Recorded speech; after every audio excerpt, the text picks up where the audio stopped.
Cheers, queers! What's on the big gay agenda today, Theora? Today, we're going down Down the the road. witch's road. Because we are going to be covering Agatha All Along, the Marvel series that was surprisingly queer. And of course, it was amazing because look who was in it. So today, we're going to be covering that show and discussing why we love it and also why you love it. So thank you to everybody in advance who has participated in our polls out there to be like, why did you love the show? Because we'll be talking about that too today. So this will not be a scene by scene breakdown. This will be an overall discussion about like why we loved it, our favorite aspects, and why you loved it as well. And today we have a special guest. We have Alayna back with us. Woo! Hello. She doesn't just watch Heartstopper. No, but I was introduced to this show because Joe got cast in it. I mean, to be fair, I have always loved Marvel, but I was very drawn to this show because of Joe specifically. But glad I came for Joe, but I stayed for literally everybody else in the cast too. Yeah. Oh again, who was in it? The cast was dynamite. Yeah. Okay, so before we get into the episode real quick,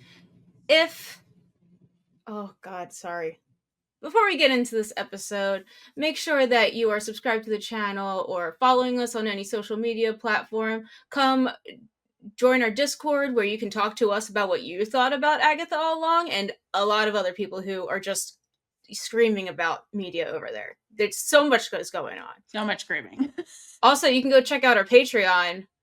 We did not watch Agatha all together. I wish we did. That'd be fun. But we have a lot of great stuff over there. And if not everybody's able to support us on Patreon, and that is totally fine. Just by subscribing, leaving a review, leaving a comment, interacting in any way, sharing this video with a friend, that helps us more than you can know. And it doesn't cost you anything. Just a little bit of time. Thank you. But thank you. It helps us spread the joy of queer content. It does. And really, we need that. Yes, in these trying times. Down the richest road. Yes. All right. So should we get into Agatha? Yeah, let's do it. This is my little I'm ready for it dance, I guess. I don't know what this is.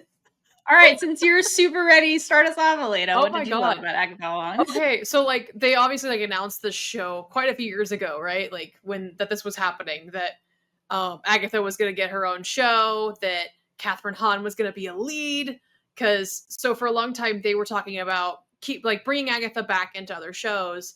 And then I think it was Jack Schaefer and like her team who were just like, why don't we just give Agatha her own show? Like, how about, Kathryn Hahn is Kathryn Hahn. Why don't we just give her own show? So the show was announced like back in, oh gosh, I don't even remember. It was like 2022 or something. I've totally got my years wrong, but it's been a few years since they announced it. They filmed it quite a couple years ago, and now it's just been in production and marketing and everything. And the marketing of the show was really fun because it went through. So originally when they announced it, I think it was called Agatha Coven of Chaos. And then it went through like at least 2 title changes. And I think they said it was intentional. And I think it was like a marketing thing, like just to get people invested in it. And it was changed later on to Agatha Darkhold Diaries. And then it was, this one's probably my personal favorite, Agatha the Lying Witch with Great Wardrobe.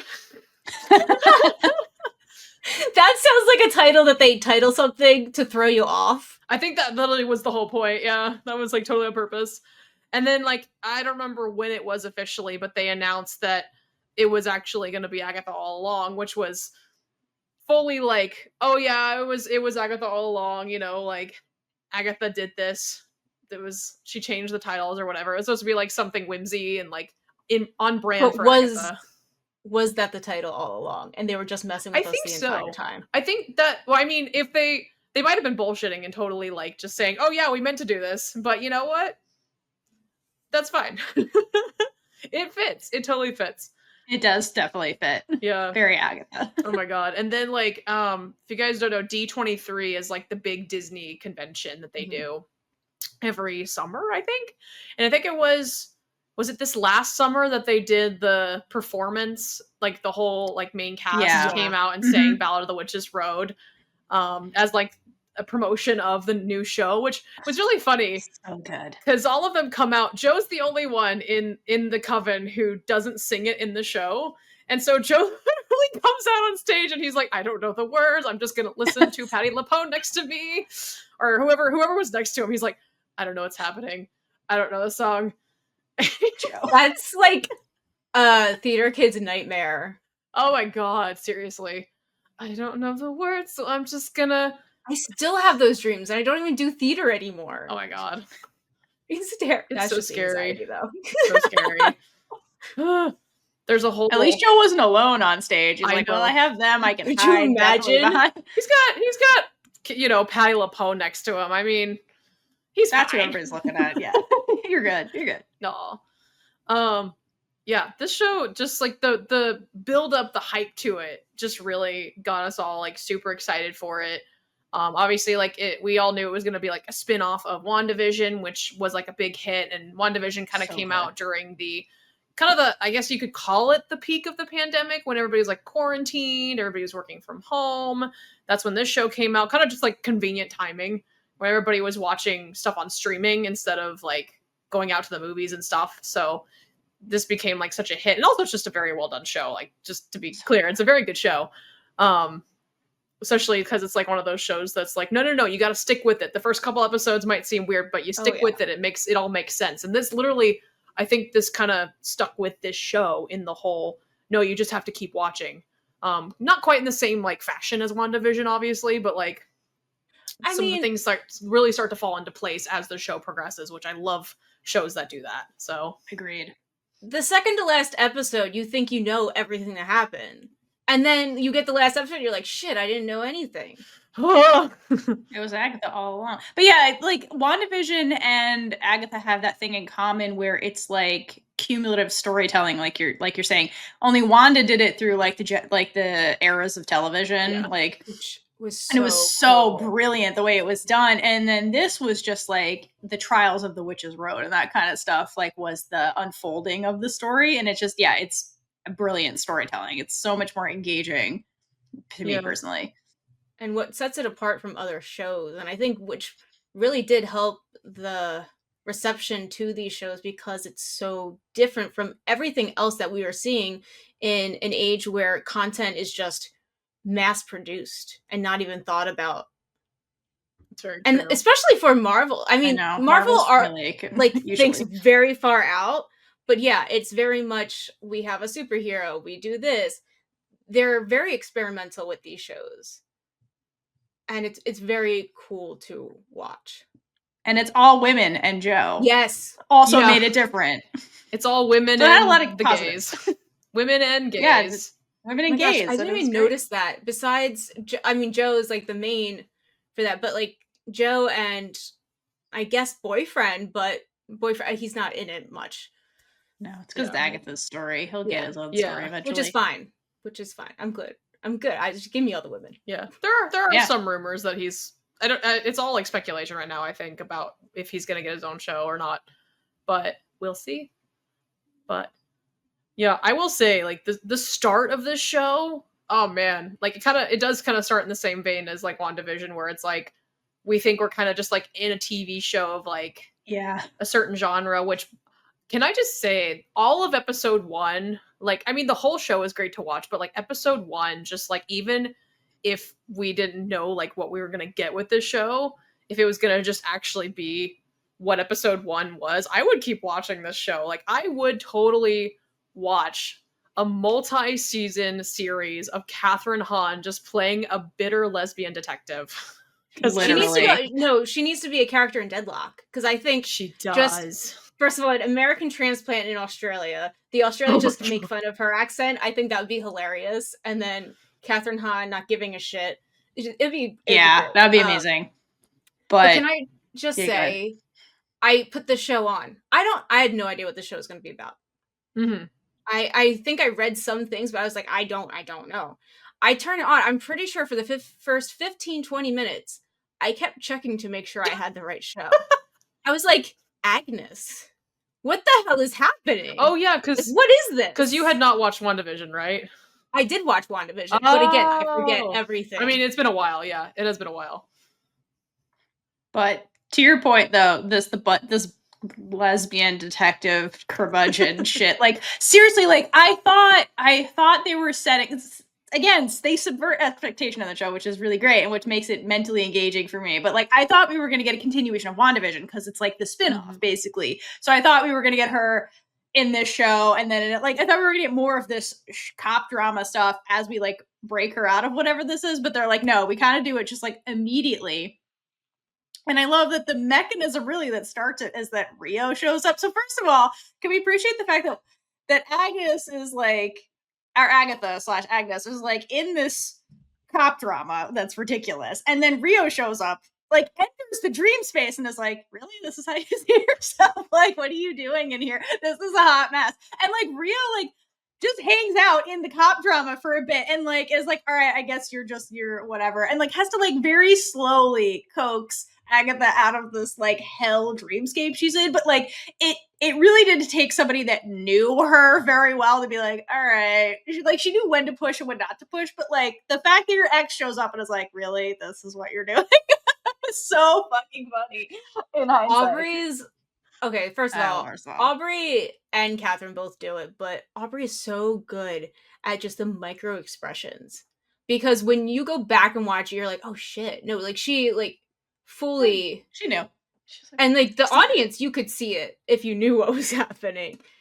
It was amazing. I did laugh my butt off when I caught that. She's like, oh, so this is what you she says it, she's like, this is how you see yourself. But like the funny part too is not just like everything you're saying is absolutely true, but then later we get Billy's point of view of what this was like for him, and he's like, this is a hot mess. Like the difference between Rio and Billy going into Agatha's dream space and being like, Rio like played along with it because she's like, I gotta get her out of this, and like she's obviously not ready when she fought her on the question of this is how you see yourself. Like you could see like the glitching happen. She's like, never mind, back to the case, trying to like get her out of it. But Billy's just like, what the fuck is this? He was like barely playing along with this. He's like, what is this shit? I need your ass to like get me on the witch's road. This is a hot mess. That's a painting. What are you doing? It was so messy, like from his point of view, which I love. I love that episode of getting to see that the words were so different that he wasn't even saying what she was hearing. No, right. Yeah. Because like that's the fog she was in, man, where she was like in the cop drama and he's just like, this is a psychotic breakdown that I'm she better be worth it. Like, do I regret this decision? One of my favorite parts is the car when she gets in the car. Oh my god, she's like, already broken. This is not a car. It's fine. It's fine. All right, you're driving. It's fine. Oh my god. Okay. So good. The whole difference of the sequence, especially like when she's in the room, like in the interrogation room with him. What she thinks is the interrogation room. And it's he's like her living room. Like in her vision, like he's being this like bratty little teenager who's bad mouthing her. And then on his, like what you really see from his side is like, he's just like, what are you talking? He literally is like, can I get you, can I ask you for a glass of water possibly? And she gets up and she just kicks him. Oh my god. I love that he's like, okay, so you've cast me as the bratty teenager in your mind. Got it. Like he caught what she's doing. He's like, I get it. Okay. Yeah. It's like, can we not with the physical violence? The whole thing about her going, you want to poke the bear? I'm like, you just watch Joe's face during that whole sequence. I'm like, how is he not? How many takes did that require? Because how could that was what I wrote down. Because I swear he had to laugh. And you can kind of see it on his face, right? Like behind. You're like, oh, he's about there. Kathryn is a lot more like a brick wall there. Oh, you don't really see her breaking. But no. I could just see, I want to see the actual footage. The raw footage of that scene and the multiple takes. Because it goes right from the violence. Like, can we stop with the physical violence? Can we not? I loved it. That's one of my favorite parts as well. On that note, where is the outtakes? Where is the Agatha All Along blooper reel? Yeah, the bloopers. Yeah, for real. Where is it, Disney? You've been them. Where is it, Marvel? Why are we holding out on that? Oh my god! Like seriously.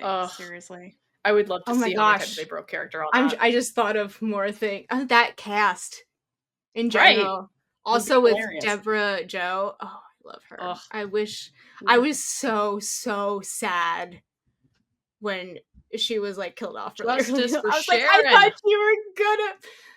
I know.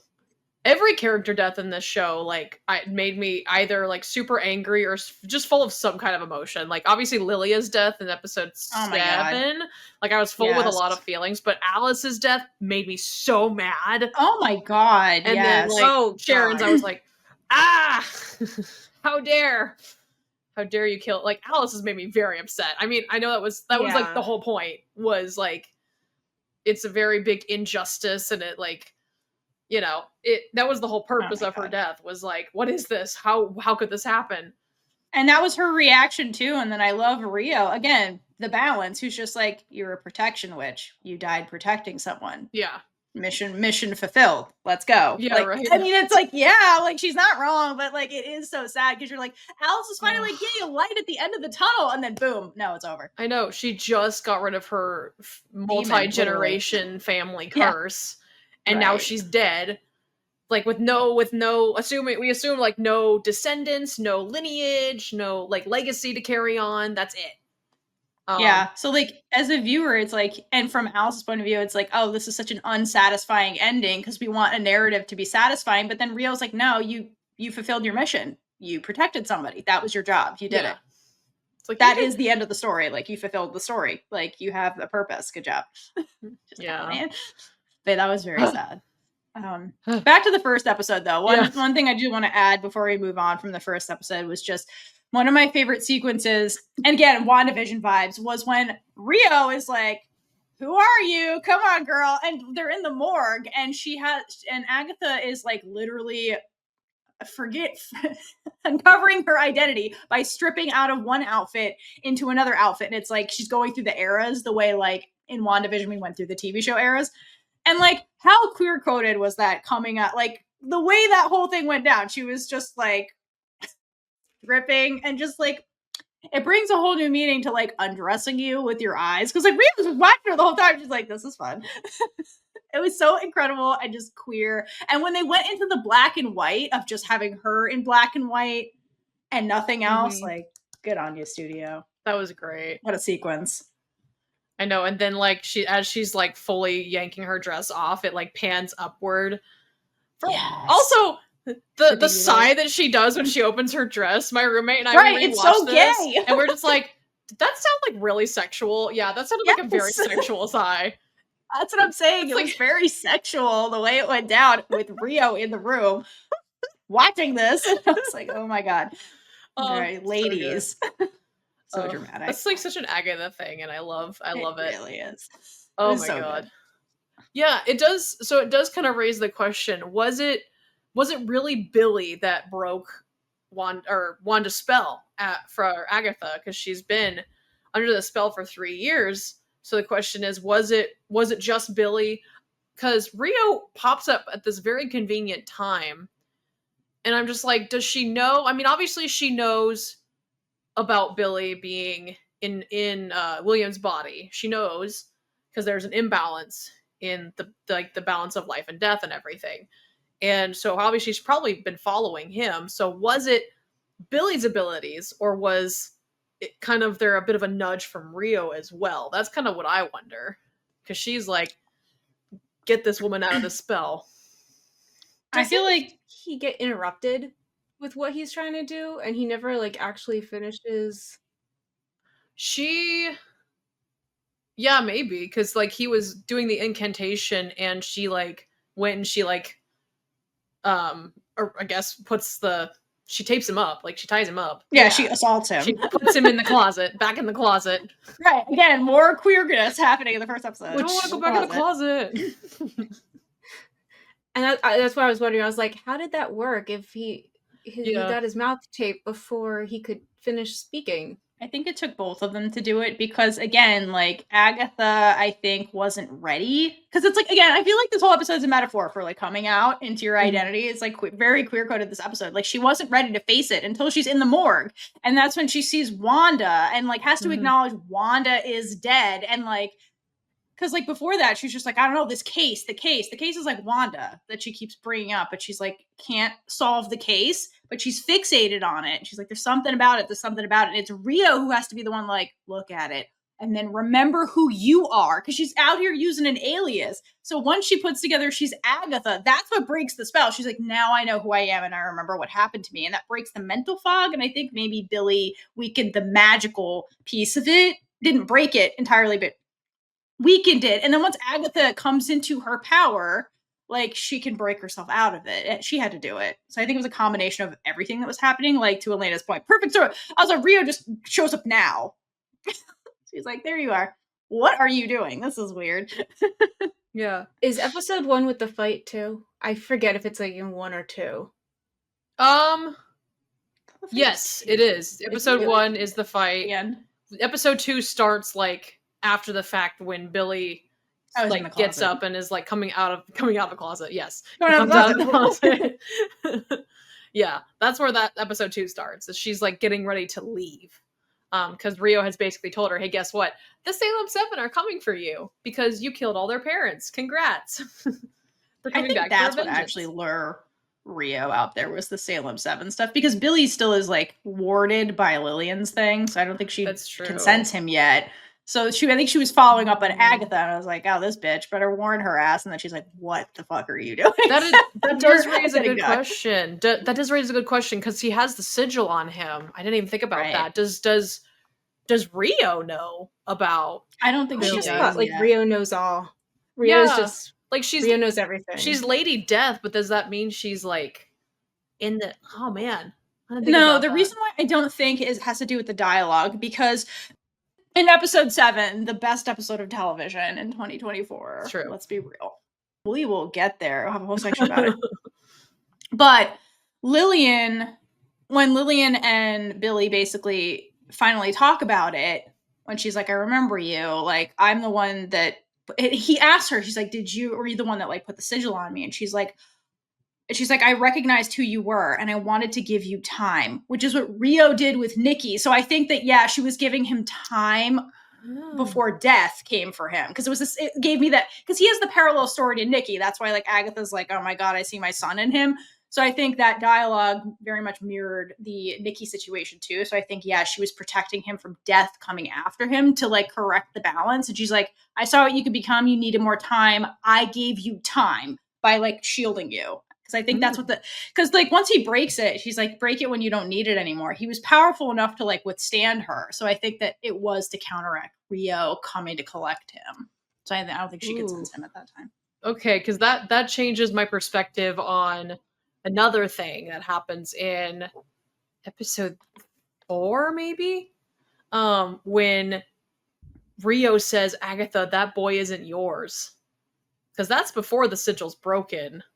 So it raises the question, okay, because I was thinking, like, that boy does not belong to you, he belongs to me. That's what I heard in that conversation. Because I was thinking, she knows who Billy is. But if she didn't know, is that more of like, she's trying to say, hey, I don't know if you're thinking that this is actually Nicky, but it's not? That's what I got. Okay. That's what I thought. Because I didn't know who Joe's character was. I didn't know anything going in. I was like, oh, is this Nicky? Like, is this her son? I was on that's the setup, yeah. Yeah. But so I fully bought it. Of course I did. Yeah, it kind of was like hinted at as like a good red herring, I think, yeah, because it's like, yeah, from the get-go we know Agatha probably had a son. We assume, like, if you don't know the comics, obviously, like, you don't really know the whole story of like Nicholas Scratch and everything, but like the beginning we see like the bedroom and the awards for this choir and everything, and this little boy named Nicky or Nicholas, and it's like, oh, okay. And she's like very emotional, and it's like, okay, she has a son who died? ? So that's interesting. Yeah. Then I guess in, what is it, episode 3, they're just like, oh yeah, apparently she sacrificed her child. So that's great. Yeah, the rumors that go around Agatha, yeah. Oof. Yeah, she traded Nicky for the Darkhold, yeah. Yeah.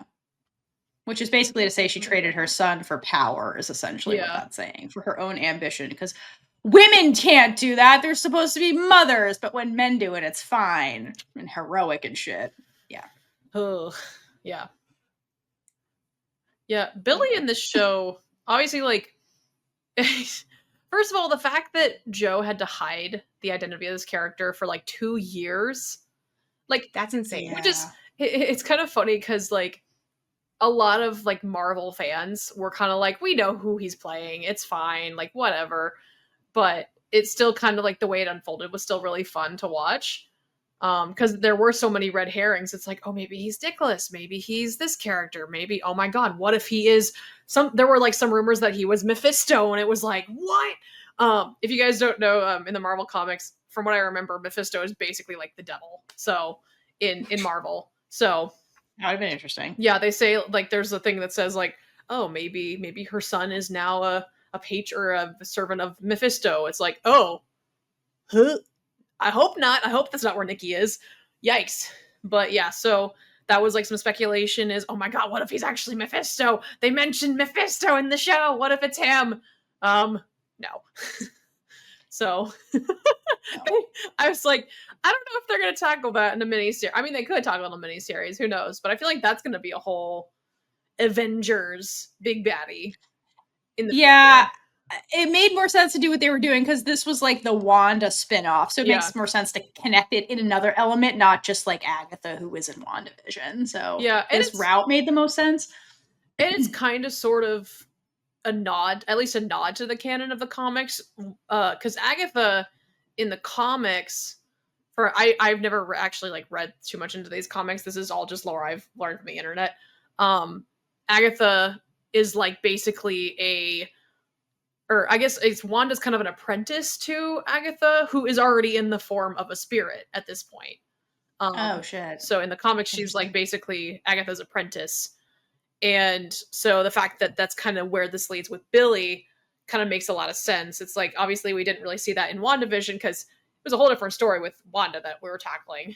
So I kind of like that it sort of was a nod back to the original Marvel comics in that way. While still having some creative liberties for like Jack Schaefer was able to like kind of use her own imagination for a lot of the actual unfolding of the story, which I really liked. So yeah, and then you look at I loved the progression of Billy as he was introduced to us as teen from the beginning because we couldn't learn his name at first. He's like from the get-go he was described as like a familiar / a pet. So in traditional like witches folklore, a familiar is considered like a witch's companion, and typically it takes the form of an animal. So I raise the question for all of us: what animal would teen / Billy be? So like we all know in previous characters Joe has played that he's probably a black cat. What would he be in this show as Billy? I think a fox. Ooh. Because he's like in this show he's the trickster because you don't know who he is, and he has this. I mean, through his backstory we learned he's got this motivation where he's like, I'm definitely not who I think I am. I'm with this family. Once he does the body swapping thing, he has to hide that and pretend to be somebody else, and it's very like trickster thing, which is like a fox. So I think he's a survivor, underestimated. I think a fox would be a good one. I think I'm on board with that, absolutely.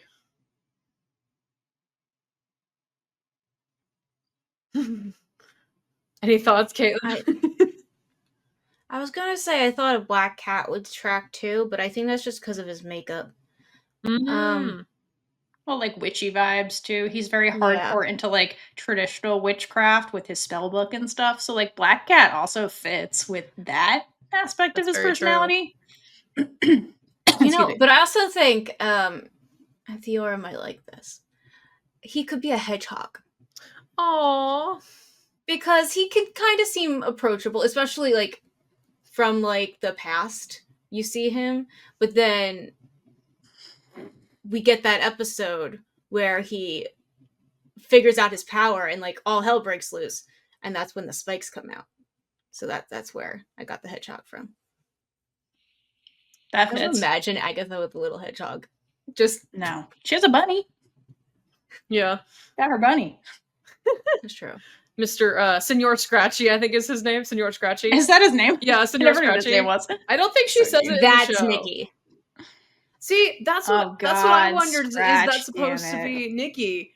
I also contemplated that. I'm like, is that supposed to be? No, okay, I don't know. I actually don't really know what the lore The is. name's suspicious. Yeah. Like, did she turn Scratchy, Scratch. Nicky into a bunny to hide, to escape whatever mystical? Rio would know. She'd be there sooner. There's no way. He's with Rio. He's with Yeah. Mama number 2. Oh my gosh, with Mama number 2, I love that. We'll get to that. Yeah, We will get to that.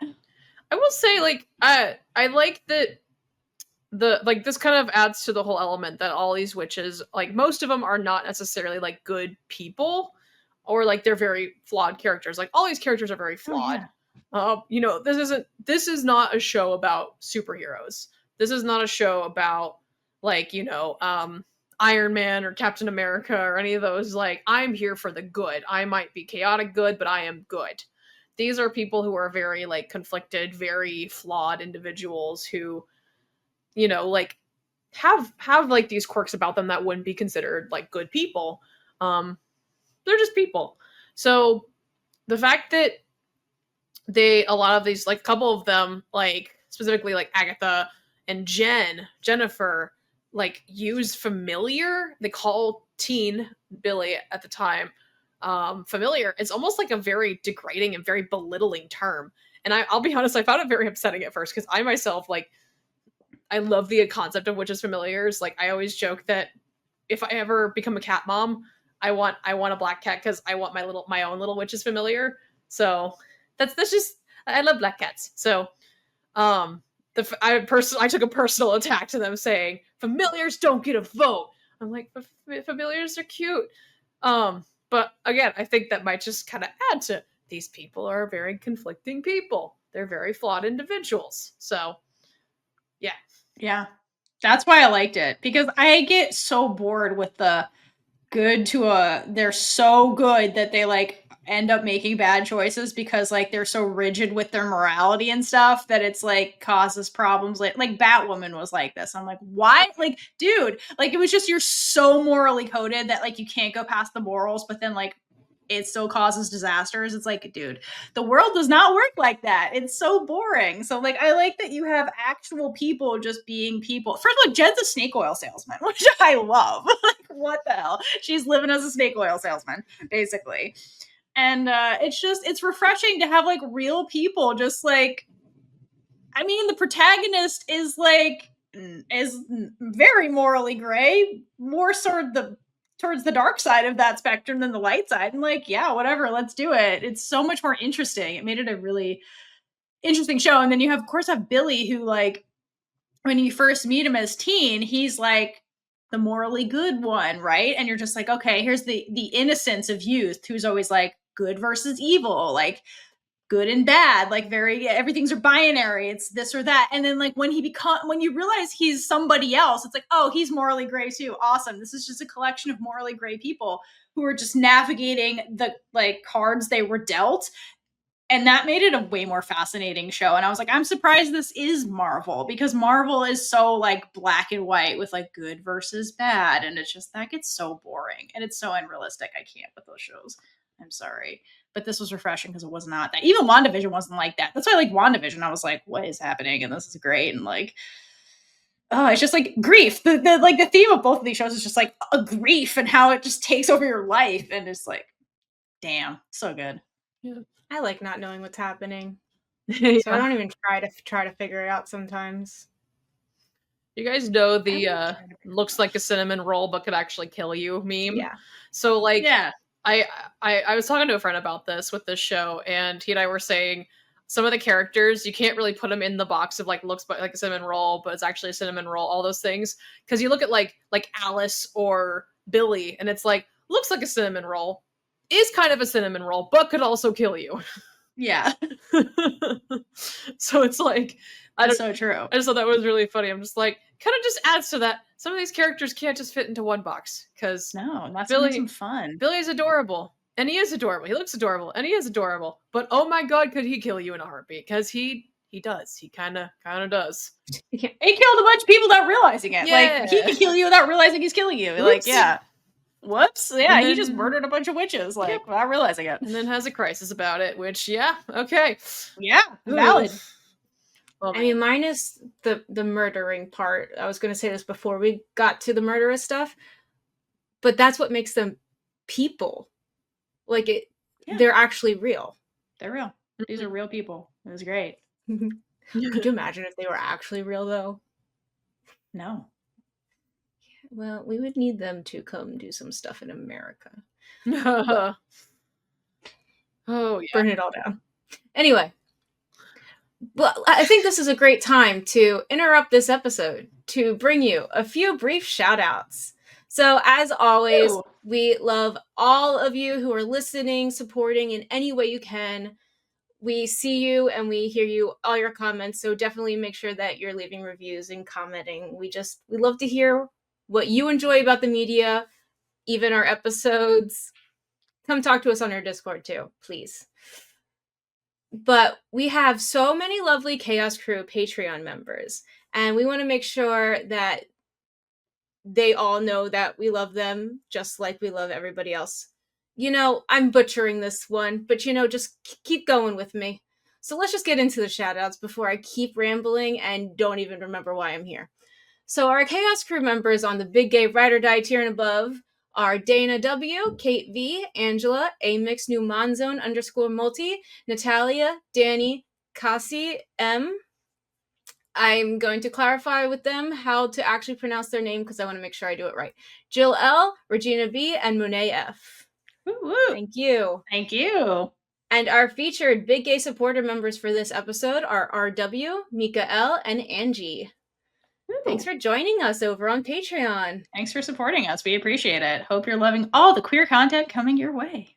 Seriously, all of it. You guys are helping us continue making this and actually be able to help support other queer productions as well. That's been a great opportunity.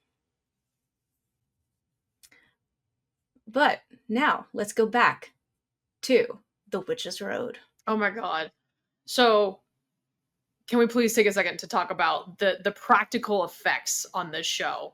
Yes. So there was, I think they had to use CGI for like a couple like different things specifically. Obviously, like the scene in episode 7 when all of the Salem 7 like fall to their deaths and all that. Obviously, they probably had to use a little bit of CGI for all that. You mean they didn't kill 7 people? I hope not. I hope not. Either that or they're all like dummies or something. They're way too committed for that. I know, right? Yeah. But so like even we were rewatching it, my roommate and we watched I think it's episode 3 when they're like cuts to the shot of like the house and it like zooms in on the house, the beach house. And I looked at my roommate and I'm just like, fun fact, that's not CGI. And she's like, what? Because they actually like made a full like model of the house and then like kind of like what they did with oh my gosh, I'm totally blanking now. They've done with like a couple different like movies where it's like, oh look, here's a castle, but we can't, show you the whole castle because it's not real. It's a fantasy. So here's a model of it that we're going to film and then like, use graphic effects like post-production like effects to make it look a lot more realistic, obviously. But like, no, that was a full model that they built and like had on set that they just like used like certain shots and like obviously like some post-production edits on. And is it like full size or like a miniature thing?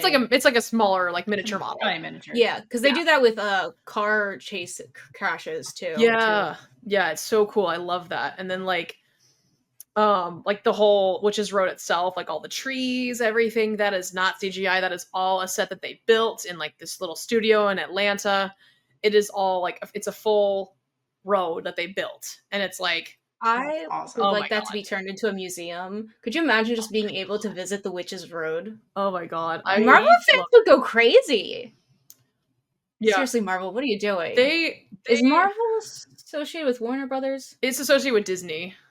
I know it would be Disney. I just wasn't sure with Warner Brothers because Warner Brothers did produce. Warner Brothers, I think, is separate. I think that is that would be CW part of that, but yeah. Yeah, I think they're separate companies still. They've done other like Disney affiliated stuff, but I just know that their studio could, whoever produced it, whichever studio, I know it was Marvel, but like whatever studio thing that they have, do a tour thing. It's like, I don't know if it's like, no, it wasn't Sony. I don't remember. But Sony had like partial rights to Spider-Man at one point, but I don't remember. Yeah, they had partial rights to a bunch of Marvel stuff that did or did not make it out of their warehouses or whatever. Like Toby, like Disney could make this part of Disneyland or whatever. Like, 100%. Move it and put it there. 100%. But yeah, Universal has like partial rights to Marvel right now because they have like Marvel themed attractions at Universal Studios. But still, that would be a great thing for Universal, though. Oh my god! Especially with in the California Universal, there's a backlot tour that you can go on. That would be a great addition. That'd be amazing. Yeah, they did a thing at New York Comic Con. I think they did this at a couple different cons, but New York Comic Con, they brought like a little mini exhibit of some of the costumes from Agatha All Along. And that's cool. That was really cool. It was like the real costumes and everything. It was Agatha's, Billy's, and Rio's costumes, just like on like dummies on mannequins. But there were people just like, oh my god, it's the real costumes. It's me. I'm people. It's me. Hi. I'm also a theater kid, so I just love looking at costumes, like the little details. It's just really cool. So, oh man. But yeah, the Witch's Road was all like fully put together, like just every little attention to detail with the trees. There, like if you ever want to go and look at like all the behind the scenes of how all that was made, there's like an hour-long thing on YouTube about like the making of Agatha All Along, and there's a big thing where they go in detail about how they had to make every tree unique. They didn't like copy and paste, how to build everything, and so much attention to detail just on the set alone. And just, it's so beautiful. It's so well done. So I love that they went back to it's so good. But then it adds to the fact that like, again, it's like Billy's dreamscape. So because of that, like everything is so unique and fantastical. And it just, once you realize it's a dreamscape, like the way they did the set is really brilliant because it does feed into that whole thing where it's like, it is a road, but it looks fake, but that's because it is fake. And like, it's a dreamscape. And yeah, it's just well done to everybody who did the set design. It was really powerful. Oh man. Yeah. I have this note for like a little bit later, but I'll go to it now because it makes sense. But the leaves on the road, like especially when I was rewatching with my roommate, she made a comment saying that like the leaves look very fake. And I said to her, I was just like, oh yeah, of course they do. And she's like, okay. And I was like, no, it's on purpose. I promise it's intentional. This is, I was rewatching it. She's never seen it before. And I was like, no, I promise it's intentional. It'll all make sense. Just keep watching. But she's like, yeah, they don't look like they're real leaves. And I'm like, that's because they're not. What? So fake leaves. I love how that's the thing that's the sticking point. It's not the magic. It's not anything. It's the leaves are wrong. The leaves look very magical in an underground magical forest. The leaves look very fake. Yes. Good. That's the point. Yes. This was funny. Underground magical forest. Yes. Yeah, so fake leaves. Correct. Yeah, it was just very funny. That's really funny. Yeah. So just the whole and the fact that the leaves change with every the colors change with every trial. You kind of get, and the fact that all of the witches are associated with a different color. Because we have to have the colors of the rainbow because this is a gay show. So. Yes, super gay. So, yeah, also the Ballad of the Witch's Road, like just on the topic of the Witch's Road, they need a Broadway musical. Just like the ballad needs to be in like some kind of musical by itself, just because it's like so good.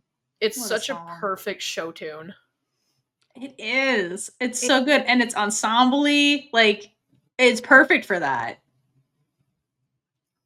Yeah. And every time I get out of my head, someone keeps bringing it up. You're welcome. I just had my mom finish it with me this week. And then she said it a day ago. And I was like, Mom, come on. I just stop singing it. But it's so good. And I don't know all the words. So mostly it's just down, down, down the road. I mean, Sharon was the same way. She just she heard the chorus and then she just went with her gut and just went down, down. Oh my god, I loved her in that. She's like, down. Okay, I have a note for her later, but like for Mrs. Hart, the way she just Mrs. Davis. Mrs. Hart. Sharon. Sharon, whatever. The way she just was down for whatever and was just like, let's come to this random party in my basement and then sing the song you've never heard. And the way she didn't question any of that and was just like, okay, and it gets really into the song without knowing the song. It just, everything about her in that scene was so good. And just, they get to the witch's road. She's not a witch and she's just, let's do this. Like, I love the way she was so down for whatever they were doing and had no idea what was going on at all. Like, it was Not amazing. questioning that we have to hold hands. Why are we singing about No, Witch's Road? Like, why are they Who are these yelling? people? Like, Why so does funny. everyone? Hey, why are they screaming at each other like she wants to take her Right. power? What power? She's just there for a ride. She's She your just ride went or with die. it. Oh my She God. was like, I guess. Yeah, like So funny. this whole thing about like why are we talking about different octaves, different keys or ranges we're in, and why is that witch crying? What is happening? Why is this one woman belting it with her whole heart? What is happening? I'm just That was here. amazing. Okay. So yeah, I just love her. Dojo Rub just warms my heart. Just her existence is She's wonderful. the best. Yeah. I need her to be an even more. She could be in everything, and I just love her. She comedic gold. Yeah. Her singing The Witch's Road reminds me so heavily of like myself when Sweet Home Alabama comes on. I don't know any of the words except for the chorus. It's literally just Sweet Home Alabama. Yeah, But when that chorus comes something on, coming home, something. where the That's it. That's all I skies got. are so blue. I don't remember. But yeah, I just go Sweet Home. I don't know any of the other words of the song. I just know the chorus, and I think I'm gonna keep it that way because it's just too funny. I do that with Sweet Caroline too. Oh my Dun god. dun dun, and that's it. That's all I got. Yeah. Anyway, that's another tangent. Some songs just have great choruses, and I mean that's the thing. A chorus is repetition. It's much easier to remember choruses because it processes repetition. So there you go. Very fair. Oh, but yeah, I remember I saw an interview recently of, I think it was very recent. Patti, at the time of recording this at least, Patti and Joe got interviewed at this event. I don't remember what the event was, but they got interviewed. Like, would you guys do a show together? And they're like, please, can we? I would love to do a musical with this person. Please, somebody write it. So, how about we just get Agatha All Along, but it's a Broadway musical, and we just bring back the OG cast. I mean, let's just do it like we did with Yes. Rent, where it was Yeah. like I think it was the Broadway musical first, and then they made the movie with the OG Yeah, cast. with the cast, yeah, So, which yeah. is so cool. Just do it like you did with Rent. R.I.P. Jonathan I mean, Larson. obviously, we do need to give opportunity to other actors, which we talk about in Heartstopper, how there was an open call. But just like, give this to us first, and then we can open it to the other people. Yeah, I don't remember how You long. can't keep them on Broadway forever. Yeah, I was like, I don't remember how long Rent was open, but I know like they kept going after the cast. I mean, it's like traditional Broadway shows, like the original Yeah. cast finishes their It's run. like Wicked. Yeah, and they keep The next cast Oh comes my in. God. Yeah, they just keep going. Right. Like, I mean, you look at Phantom. Phantom was on for 36 years. Oh, So Phantom. Exactly. yeah, it's like it's never the same cast the entire run, unless it's like a limited run or something on purpose. I think The but- Lion King yeah. is like just closing now. What? Oh, I don't know. The Lion But that King thing's- is closing? I'm I sorry, have no what? idea. Don't quote me on that. You know more than That's me. another Okay? one that's I'm been running for like at removed least 20 from years, Broadway 30 a little bit. years. Okay. Yeah, no, but The Lion King's forever. Okay. Anyway, we'll be here forever if we keep talking about Broadway. I think Lion King's up there with like the longest running, but I don't think it's quite number 2 or 3. So, but yeah, Phantom is forever number 1 for Yeah. because I think it's like Chicago or something, or maybe Lion King is number 2 now, but it's like 10 years ahead. So at least of whatever else is behind it. So it's going to be a long time before Phantom gets beaten out. So, yep. Anyway, I could talk about Broadway all day too. So as a New Yorker, Yeah. I would pay so much money to go see a Broadway musical with all of this cast, or just with, I mean, just with Patti Lupone and Joe Locke. Yeah, that's fine. But just you know, them too. if you get Kathryn Hahn, Aubrey Plaza, Alayna, and Deborah Yeah, Joe I mean, like, I will do anything. If put Kathryn Hahn and Aubrey Plaza in anything together again, oh my please. god, Please. seriously. Just Make it queer though. That's, I mean, anything that they're going to be in together would be queer after this, but it'd be so good. Speaking of Broadway show, like Broadway musicals, this would also be a perfect show to make into a Broadway musical because the Salem 7. Yeah. So this is the thing. Like the Salem 7, whoever made this decision on the artistic team, I don't know if it was Jack or if it was like somebody else on the team that they made this decision, but they decided to hire professional dancers to be the Salem 7, which is like the whole thing about like you see their movements are like so fluid and all together and uniform, but they're like they're so creepy, and it's because they're so creepy. They're all professional dancers who are like amazing at like manipulating their bodies to move. Like obviously they move like so fluid, but it's like in sync as well. I don't even know how to put this. I'm a dancer and I don't even know how to say this well. That's a really good point. I didn't know that. I thought they were contortionists at first because, you know, they do like one of them does like that spider, that creepy like crab spider walk or whatever. So I thought they were contortionists, which made sense because their movements are creepy as fuck. Yeah. But as dancers, that makes a lot of sense because they are very coordinated. Like when they're in the Witches Road and they're doing they're walking past like Jen and Lillian in like episode 7, and they like have the tilted head and they're like walking in sync, like very creepily, but still graceful. Like it, dancers make a lot of sense now that you're saying that. Like, yeah, they remind me a lot creepy of the Radio City Rockettes. So it's basically the Rockettes, but horror. It's a horror movie. It's basically Christmas. Horror movie. It's Christmas Spectacular, but it's Halloween. It's like if Nightmare Before Christmas was a live action, they'd be in it. Yes. Oh my gosh. But yeah, that'd be perfect excuse to make it a Broadway show because the dance sequences they could do with the Salem 7. Oh my god. Like you can like go back to their like origin story. Like there's a lot of material there to make it a full like their own story. Like, we're really interesting. Yeah. So I guess what I'm saying is, guys, we need to write this show. We need to write this musical. Yeah, that's what you're saying. We need to write this musical. I mean, Patti and unauthorized. Yeah, Agatha All Along, or musical. Gosh. Could you imagine? Ugh, that would be amazing. Yes, you know what else is amazing? I think I know. Episode 7. Yeah, because that was a masterpiece in television. That on its own deserves to win so many awards. Oh my god, yeah, literally.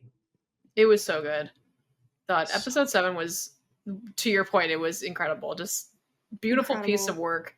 Recap episode, because I think this technically falls in the category of like a recap episode in a way.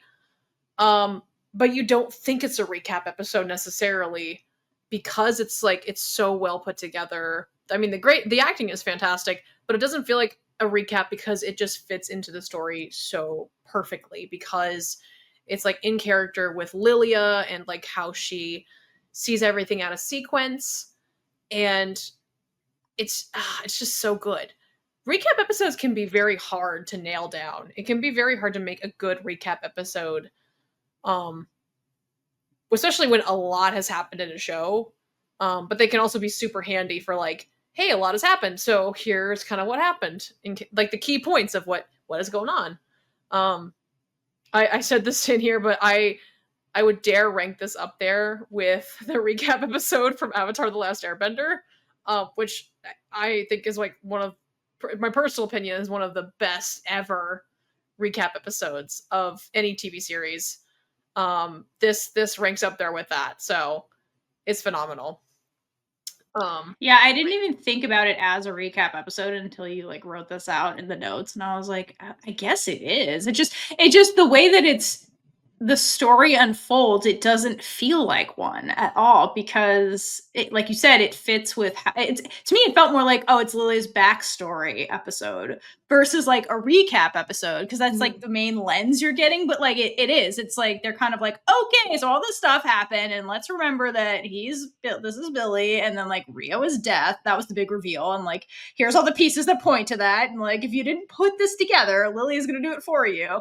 So she's kind of like our guide if you like were missing the pieces that were being fed to you throughout the episodes and like we're kind of not putting the pieces together. Lily is the guide that like puts it together because her job is to see the things, not like do anything. So like through her lens, you're seeing the things like the writers are trying to get you to see so you can put it together. So those are kind of brilliant. I did appreciate that they do like really beat you down like this is what is happening. Not like they're like forcing it on you, but they give you multiple things to get you to figure it out in different ways, if that makes sense. Yeah.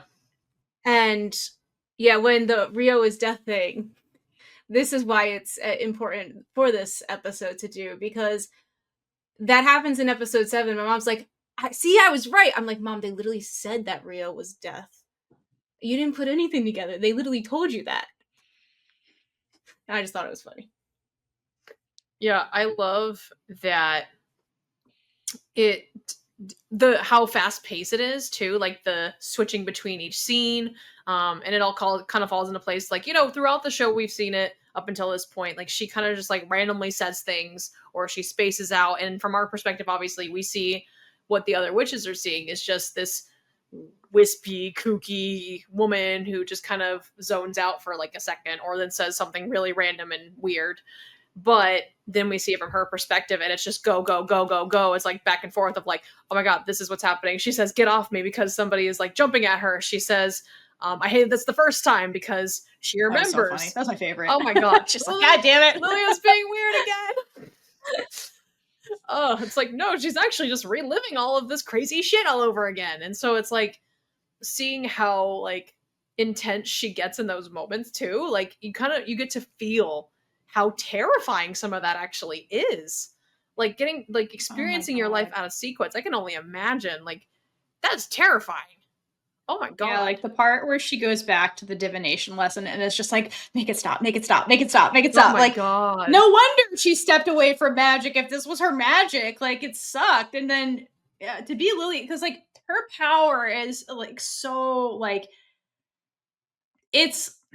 there's no control in what's happening, which is the shitty part about her particular magic. And so when you think of like fortune tellers, it's like, oh, they can see the future and intervene, which is what she did with Billy. But really her whole lesson was like, your job is to see, not intervene. Like you're just seeing stuff. You're not doing anything. Like that's what protection witches are for. Like it takes every member of the coven to like do something. Your piece is to just see stuff. And like, she just felt so powerless being like, all I see is death. I don't want that. Like, this sucks. Like, imagine that being your life, That's wild. I know. I appreciated her, especially like she made like almost kind of a sacrifice in a way, sacrifice of her own memory. When she puts that sigil on Billy, like you literally can see. Yeah.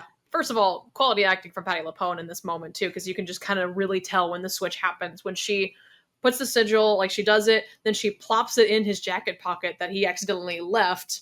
Like in the tent, she plops it in there and you just see her face just go blank for a second.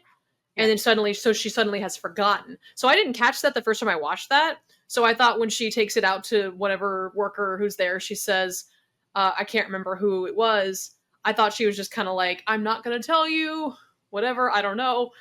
But then I realized on the rewatch, it's like, oh no, she actually doesn't know. She like, that sigil made her forget his name on purpose, because then she's also protecting him from her because now she has crucial information as well. But man, that is just like such an attention to detail. Yeah. Like, oh my God. So good. Yeah, I did also really appreciate in this that they didn't shy away from the truth, which is that Lilia was going to die at the end. They like were very open about it from the beginning, which is like, I appreciate that they took the whole shock value out of it, which is something that a lot of shows do, and it's just, if it's done well, it's great, but a lot of shows do it just to add the shock value, and it's just upsetting, like, to kill a character off. It's like, why? It has to have purpose, obviously. And I love that they didn't even like go for the shock value in this case. It was, the shock value was like what she did to actually make it all unfold. That was, for me, it was just like a, oh my god, like, yes, Lilia, like, Yeah, it was the journey, not the destination for her death. yeah, truly. it was, and it was so Yeah. beautifully done. And it, so the other thing about it is just like the hope that, like, oh, maybe she'll, since she knows she's gonna die, maybe she'll be able to prevent it or something, which, you know, we know at this point, nope. So it was established from the start of the episode that she was going to die, but still, you hold out hope that she'll make it out. Maybe this time she'll make it. And then, but then when it does happen and she does fall to her death, it's like, oh, okay, yeah, we knew this was going to happen, but man, it still hits you hard. So, yeah, but then I do love that you get, it's Marvel, so you do get like a hopeful ending because she falls and falls and you don't see her die. We just go back to her first divination lesson, and it's because like her life is not linear, so it's like, who knows how much longer she has before she actually does fall to her death, how much of her life she's going to live before that actual impact moment, because she doesn't experience her life in a linear fashion. So I do like that part that like she just ends up right back at the divination lesson. So there's that piece, but also a big theme of this is like the life and death balance. And so like with death comes new life. So I like that, like, it's all centered with Lillian being like, because she's the hopeful one, she's the optimistic, like when she was doing her tarot reading. So I do like that is actually her ending too. It's just kind of like, maybe there's more of Lillian before like the actual end for Lillian. Like, who knows how long she's going to be at that lesson. oh man, then the tower reversal thing, like at the end. So first of all, I don't know how real the actual shot was in the everything, like, you know, the, yeah, no, like, obviously like the limited CGI, mostly practical effects, like in the actual falling, we don't know how much was actually used, like CGI wise, but like the swords in the whole like first part of the episode that are falling, those are real swords, by the way. Oh yeah, so again, this is part of the behind the scenes video that they did. The insurance on the set? They had to like specifically choreograph and time it. They like practiced with the actors before they actually started doing the sword dropping, and I think my guess is that they also like had to practice the sword dropping without the actors on the set. I would hope so. Probably, yeah. To like coordinate, okay, this one's gonna fall first, this one's gonna fall. And obviously like had to have somebody, I think they had to have somebody like off to the side, just in case something went wrong. Oh, I think insurance would require that. Yeah. So legal would require that. Those, I don't know how sharp the swords were, obviously, but like that was like, there was no CGI done in that. That was real. Damn. My guess is those swords weren't very sharp, hopefully. But still, something falling on your head's still going to be blunt force. Yeah. So, like, that's a little bit scary. But yeah, I know they had to coordinate all of that. So it was like a whole choreographed sequence. So no actors or swords were harmed in the making of this show. I think. So far we know. As far as we know, yeah, everything was fine. But yeah, I will say the tower reversal part where she flips the card and then the whole set just flips. And then of course that sequence of them all slowly falling in their arms, just like, oh man, like Lilia's, that was freaking metal, Lilia. Like, oh my god. And then seeing her hold on too. Yeah, and then she just finally like lets go and she's like fall, like falling. Like we saw like at the beginning of the episode, she's like slowly falling, descending in her pretty dress. Okay. It was really cool, and like what a boss move, and the way she gives them that. But then but she gives them the speech and the lead up while she's waiting for all 7 of those little bitches to like scurry in their animal form, and she's like giving the like villain speech where she's like, hey, I don't know if you know this about the Witch's Road, but like if you overstay your welcome, bad shit happens. And she's like dragging this out so they like all get in the room before she like literally Uno reverses the set. My question is like, if Billy created the road and the road wasn't real, how did Lilia know this was going to work? Because, like, there's no rules here. I don't know how she knew this was going to actually do anything. If so, like, my question is, like, is this Lilia's magic or is this Billy? Like, who? How did this even happen? Like, in Billy's dreamscape? I don't know. It is kind of interesting. That leads me to another question, but I'll let you answer that if you want. Okay. My question is now, if everything, because when Agatha was under the created world, she was a detective, everything was different on the outside. So what was the swords in the road actually in real life? Like, how? Why did Billy have this tower of swords in his room? Because a lot of it came from his room, and that sparked his imagination. That is a good question. I don't. They're all just like in Agatha's basement. You know what I mean? Like, yeah, like, are they? Because obviously you can't go under the basement. They're just like catatonic in the basement, probably. Oh man, I didn't think about that, but yeah, that's a good question. Like, what was Billy's creation? Yeah, truly. Or because like I didn't read any comics. I don't really know his character, her superpower limits, or how they compare to his mother's powers. So I don't know if his is different in terms of how he can like mind manipulate. Or, like, it could just be in everybody's mind and they're nowhere because his powers are mental. He can read your mind and stuff. So like maybe they're just literally sitting in the basement and he's got them in their brains, and his powers can just kill you like without anything physical. It's just all magic. I don't know. Maybe. Okay, that's I don't know. valid. But that's why I don't know. I don't know how Lilia was able to manipulate his power, because it would be a way of Lilia actually controlling it. So everything else makes sense when like Billy's in the room and things are getting manipulated because he's there and he's unconsciously controlling it. But nobody was in that room except her. So that's why I was like, but how did this happen? Like, and if he wasn't there, like, how did she die? If this was all in his... Did she die? We don't see her die. Like, right, exactly. Like, I don't know. He's not there. Been out for Lilia. I'm trying to throw that out there. I don't know. Just food for thought. If you guys have theories about that or know more about that, if there's actual like lore about it, let me know. I was just curious because I was just like, that seems really interesting. Okay, but I want to Patti Lupone appreciation time because wow. So the tarot reading, when she's finally like realizes this is me, I have to do the fact that the end of her life is her reading her own tarot. Like, that was the poetry of this. But her line delivery when she's doing her final tarot reading was impeccable, because by the time we get to this stage, she knows it's the end. She knows it's like the last thing she's ever going to do with her powers. This was her final reading. Like, this is it. And like, she gave it her all, despite being swords coming at her, despite Agatha being badgering the shit out of her the whole time. Like, she was just in that zone doing what she did best, which was this like tarot reading. And she like, and just the line delivery and everything about it, the way like Patti played it was just so beyond brilliant. So shout out to Patti. The part that breaks my heart though is that she doesn't finish the tarot reading.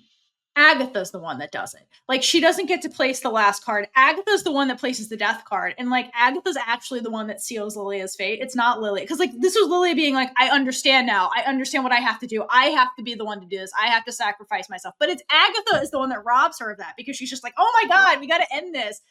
And so she's actually the one that, like, Agatha all along, she seals Lilia's demise. And it just, the poetic tragedy of that is not lost on me. So whoever wrote that, whoever's choice that was, like, damn.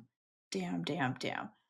And the part that breaks my heart the most was like when she's saying goodbye to Jen and like about to close the door, and she says, I loved being a witch. Like, the line delivery of that kills me, because like, of all the people, like, she's the one who's at the end, she's the most genuine of like, even though this brought me pain and I hid from it from a long time, like, this was the greatest joy of my life, was doing this, was finding the coven And like this last tarot reading that Agatha fucking fucked up at the end, but like I loved being a witch. That line, like just the purity of that statement, the way she says it is so heartbreaking, because also like in conjunction with the fact that she's about to sacrifice herself, it's just, I'll never be over it is what I'm saying.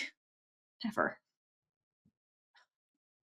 I love her. I loved her being a witch too. Yeah, no, I think that's what I said at the television the first time I watched it. I'm like, I loved it too. I loved her being a witch too. I love you guys. So cute and sweet. Oh That's what Sharon would say if she was still there. Well, yes, that is what she would It's say. a horrible party. Oh man, It was a fucked up. yeah, it was pretty bad. Oh, my God. god. Oh. All right, well, that's episode 7. It deserves all the awards. If it doesn't win awards, How? Like, come on. Why? Everything about it was so. The book ending, just all of it was brilliant. But something else that was super brilliant that I'm sure everybody wants us to talk about is the Agatha and Rio of it all. let's go. Let's go. Let's get into this. So, established from the very first episode, these two are just dramatic gays. Like the way they're so dramatic with each other. Because really, when you boil it down, Agatha was really living life with this grudge forever on Rio, her ex-wife, because Rio was literally doing her job. Like, that's the crux of all of this. Is like Rio was doing her job and Agatha couldn't forgive her for doing her job. And then meanwhile, you have Death, Rio, who can't get over this breakup. Like, they were so dramatic for all of this, really, at the end of the day. It was so funny. And not subtle. No! Especially when Rio was talking about her scar. Oh my god. That's what I mean. They're so. How did anybody see anything straight about that scene? They're Literally, so dramatic on Maine. the end of episode 1, she's like, Agatha goes, "You don't have a heart," and she says, "Yes, I do. It's black and it beats for you," and then proceeds Literally. to lick her wound. Like, in the first episode. that is the gayest shit I have ever seen in Marvel. No, I know. They're the trope of like, why can't gay people break up like normal people? Like, that's them. They're like, why is this? Why are you guys like this? It was so I gay. have to say, every time I see that scene, I'm just like, so did she wash her hands like right before filming this? And like each time, like, did she actually lick her hand? Was there like a? I have many questions about. Hit it. It's Oh, Aubrey just- Plaza. Of course she She did. probably went for it. It's Aubrey. Oh Yeah, no, she- yeah, I was like, I'm sure she went right for it. Kathryn Hahn just like, all right, let's go. Yeah, okay. They both just like go all in. Yeah. I was like, because I think Kathryn and Aubrey knew each other before this show, didn't they? Like they were friends before this, weren't they? I feel like they ran into each other in Parks and Rec. yeah, I feel like they were kind of friends before this show, so like they already had like some kind of friendship, and so they were very comfortable with each other going forward with this show, which is great. But yeah, to the point of how dramatic these gays are, like literally their final kiss is the kiss of death. Literally the kiss of death. Oh my god. Such a great kiss, by the way. Yeah, oh my god. It's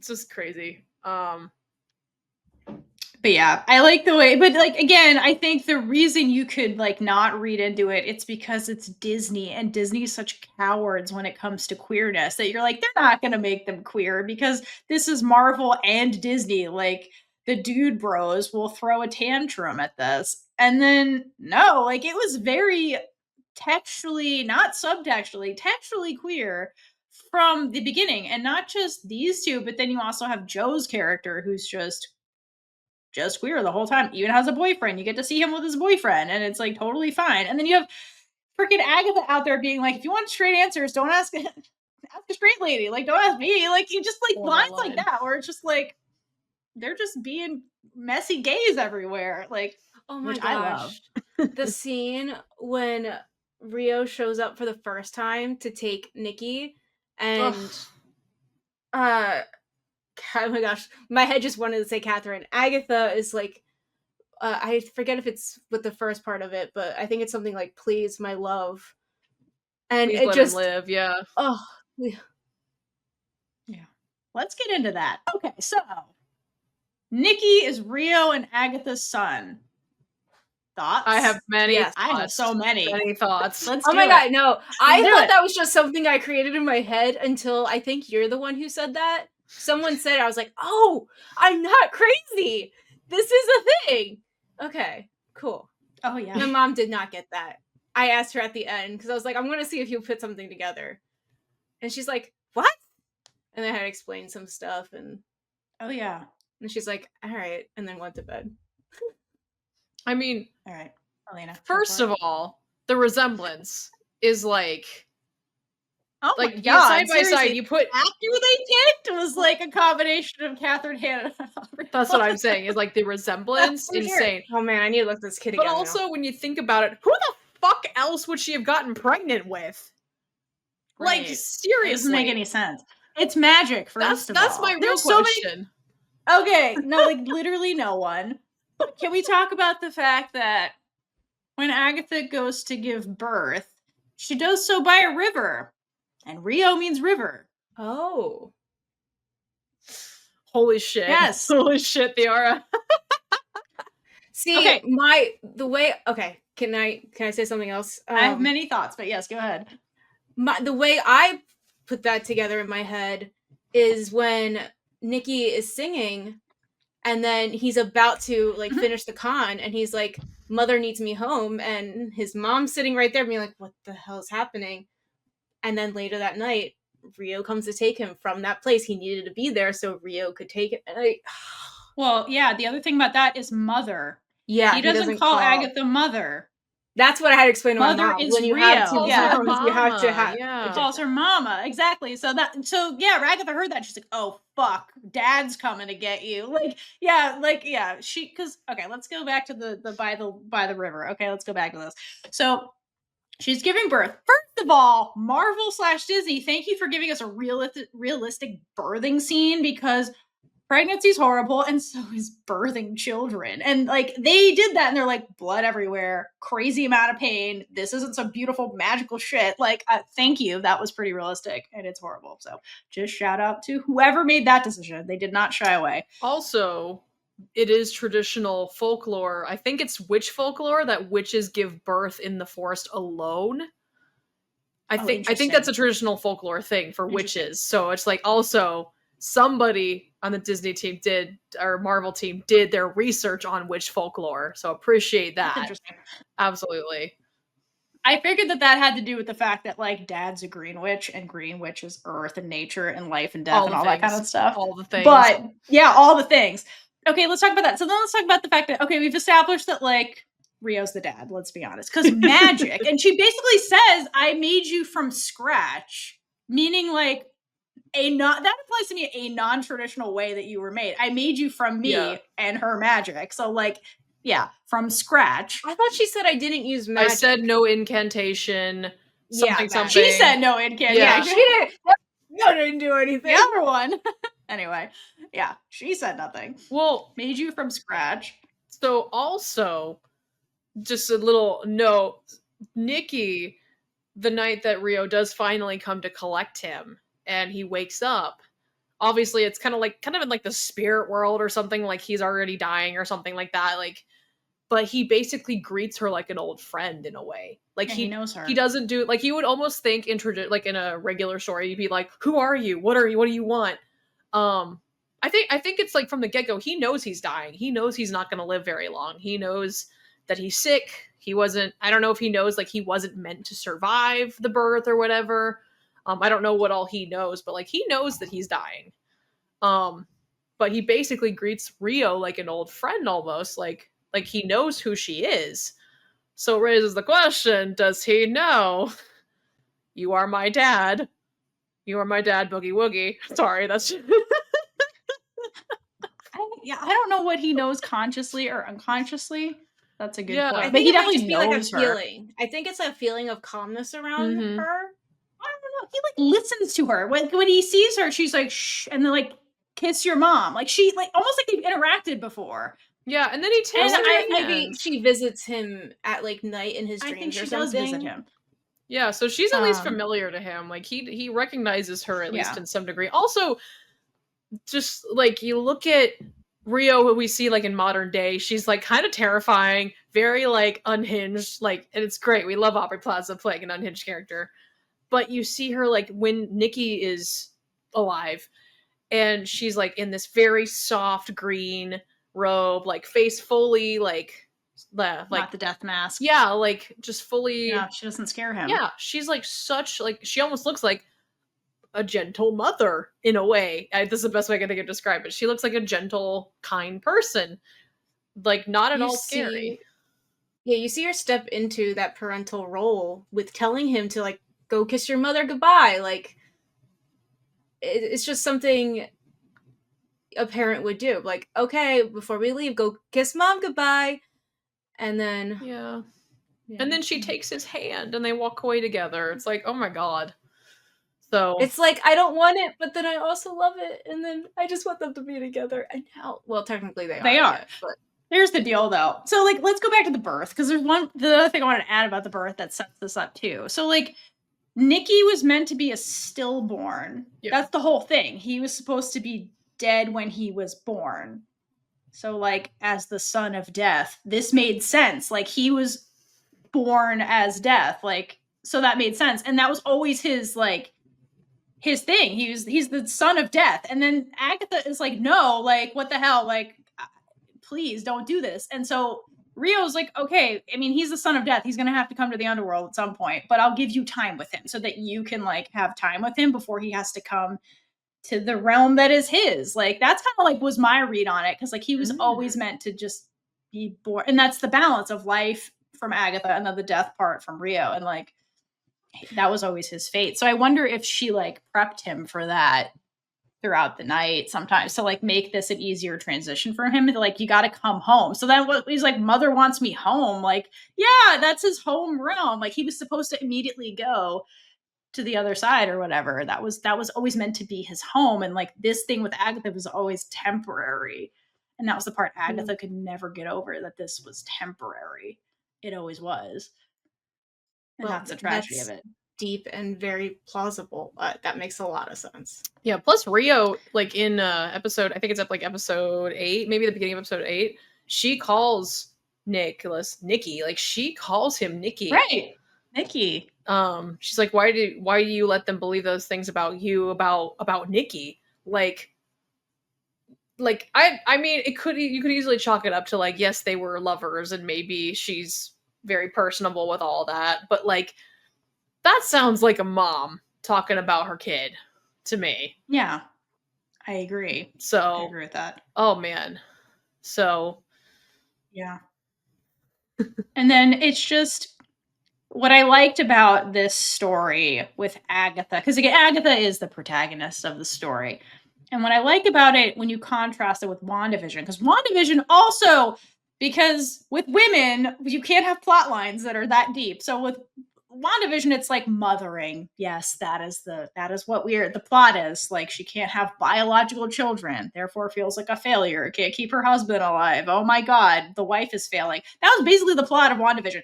And she was in such denial and grief about this happening, hence she creates this whole dream world to keep the family together. That was basically her journey.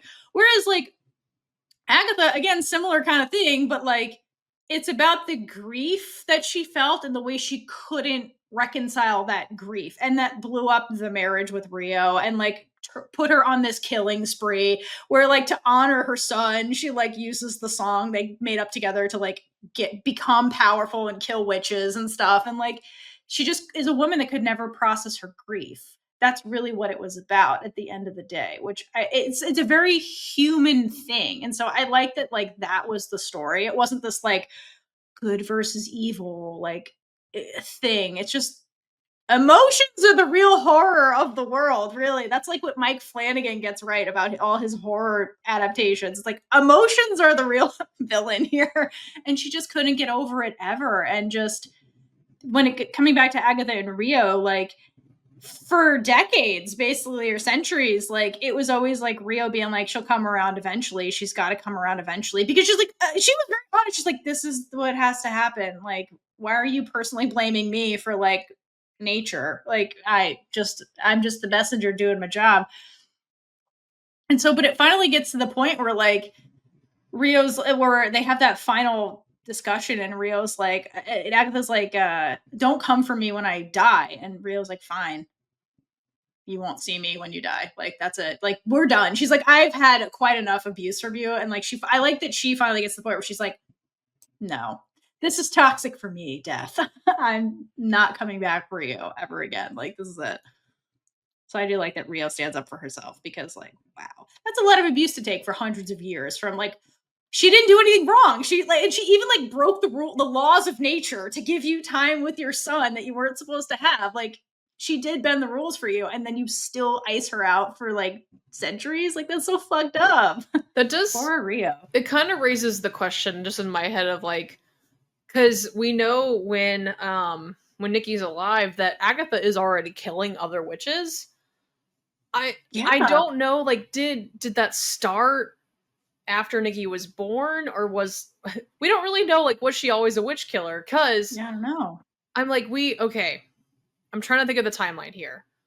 The whole situation with going on trial with her mom and everything, and then she kills like that whole, like the parents of the Salem 7 and everything. Was that before or after Nicky died? I don't remember. Good question. And also, like, so that raises the question, was she killing witches before Nicky was born? And if she wasn't, was her killing spree of witches because she thought that bringing death to Rio, bringing these bodies to Rio would give her more time? It raises that question, because I just remember in the episode with Alice's trial, she said something about, I get my power, you get your bodies. Yeah. Everybody wins or whatever. So she's like, I kill people for you, you get what you want, I get what I want, you leave me alone. Is that what's gonna happen here? Is that what's happening here? That kind of raises that question for me, is like, is that why she started killing witches? And then after Nicky died, she's like, I don't give a fuck anymore. Because my son's dead. I think it was another, I agree with you. I think that was all motivated towards balance with Rio. And then when she gets, and then after Nicky, it's very much, fuck you, I'm going to throw all of this out of whack and create an imbalance because I'm pissed at you because you took the one person I wanted alive. And so she goes on a killing spree just to piss off Rio by just killing all these people. And I think Rio's just like, well, whatever. Bodies, I guess. Yeah, because I'm with you on that. The night that he does finally die, that's the same day that he like says, we can kill witches tomorrow. Like, they end up, he nopes out. That's literally the same day, right? Like, yeah, it's the next day. Yeah, exactly. That's the same day. Yeah, that does raise that question. Like, is that why she killed witches? Was for him. I think so. Man. I get that vibe. But also, I don't know enough about the rules of her power either. Like, does she have to drain people to have power? And so is there a timetable to that as well? Where she's like, I'm going to have to start killing people because I need their power for my power. But I don't know. I don't know. I don't know. But I feel like the amount of bodies were influenced by Nicky's whole situation and then Rio as a result of that. For sure, yeah. Yeah, for sure. That does raise the question, is Agatha a villain or is she simply an anti-hero? Because I love that question. The real question, I mean, what makes a villain a villain and what makes the anti-hero an anti-hero? Because there's then the argument that Wanda was very much an anti-hero in the sense of like in WandaVision specifically. Like, she was the anti-hero because, she wasn't exactly doing things for good. She wasn't necessarily doing them she wasn't intentionally trying to hurt people. That we learn later. And she doesn't realize until we get farther into the show that she's like, oh shit, this is causing a lot of people pain. But I'm also in a lot of pain. So raises a question. That's a good question. Both. I think both. I mean, Agatha's been around for a long, long time. If you're looking at Agatha after Nicky dies, villain, there was no point to any of that. She's just murdering people left and right. And I'm like, girl, how are we going to have magic in the world if you keep draining everybody? But maybe that was the thing. Maybe that was part of the whole balance thing. Like maybe all these sequence of events did have to happen because there was too much magic in the world. And so to balance it, like we needed Agatha to go on this killing spree to green witch the situation. But of course, with gay drama, I guess. But to me, like, I think she's an anti-hero to me because I was rooting for her. I don't care what I support women's rights and wrongs. I think it's fine. But like to me, that always boils down to motivation. Like I never viewed Wanda as a villain either because like what was her motivation? The motivation was she was trying to keep her husband alive. She was trying to keep her family together. Like, does that make her a villain? Like that was her motivation. It's not like she was like, I would like to subjugate all these people because I can. It's like, no, she's like, her motivation was actually good-natured. What she was trying to achieve. It was protective. It was, fueled by grief. And then you have the same thing with Agatha. Like, what was Agatha's real motivation? Her motivation was just grief she couldn't deal with, is really what it was. Yeah. And she was fucking funny while she did it. So, I mean, I'm fine. And like, I'm fine with that. Obviously, like most of us, like especially like our age, can't like really relate. But there's like it's a very specific kind of pain losing a child. So right. So we can only imagine like what that's like for a parent to lose their child, especially at such a young age. Like, oh man, literally.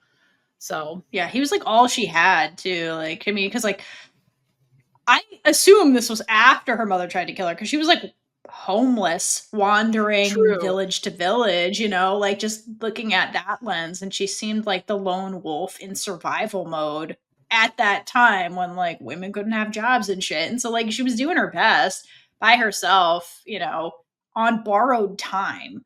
So there was always that in the back of her head that like this won't last forever. As much as she didn't want to admit that, I think she knew, and like that was probably heightening a lot of her paranoia perhaps. And yeah, but she did make the most of that time she had with him. Like they, but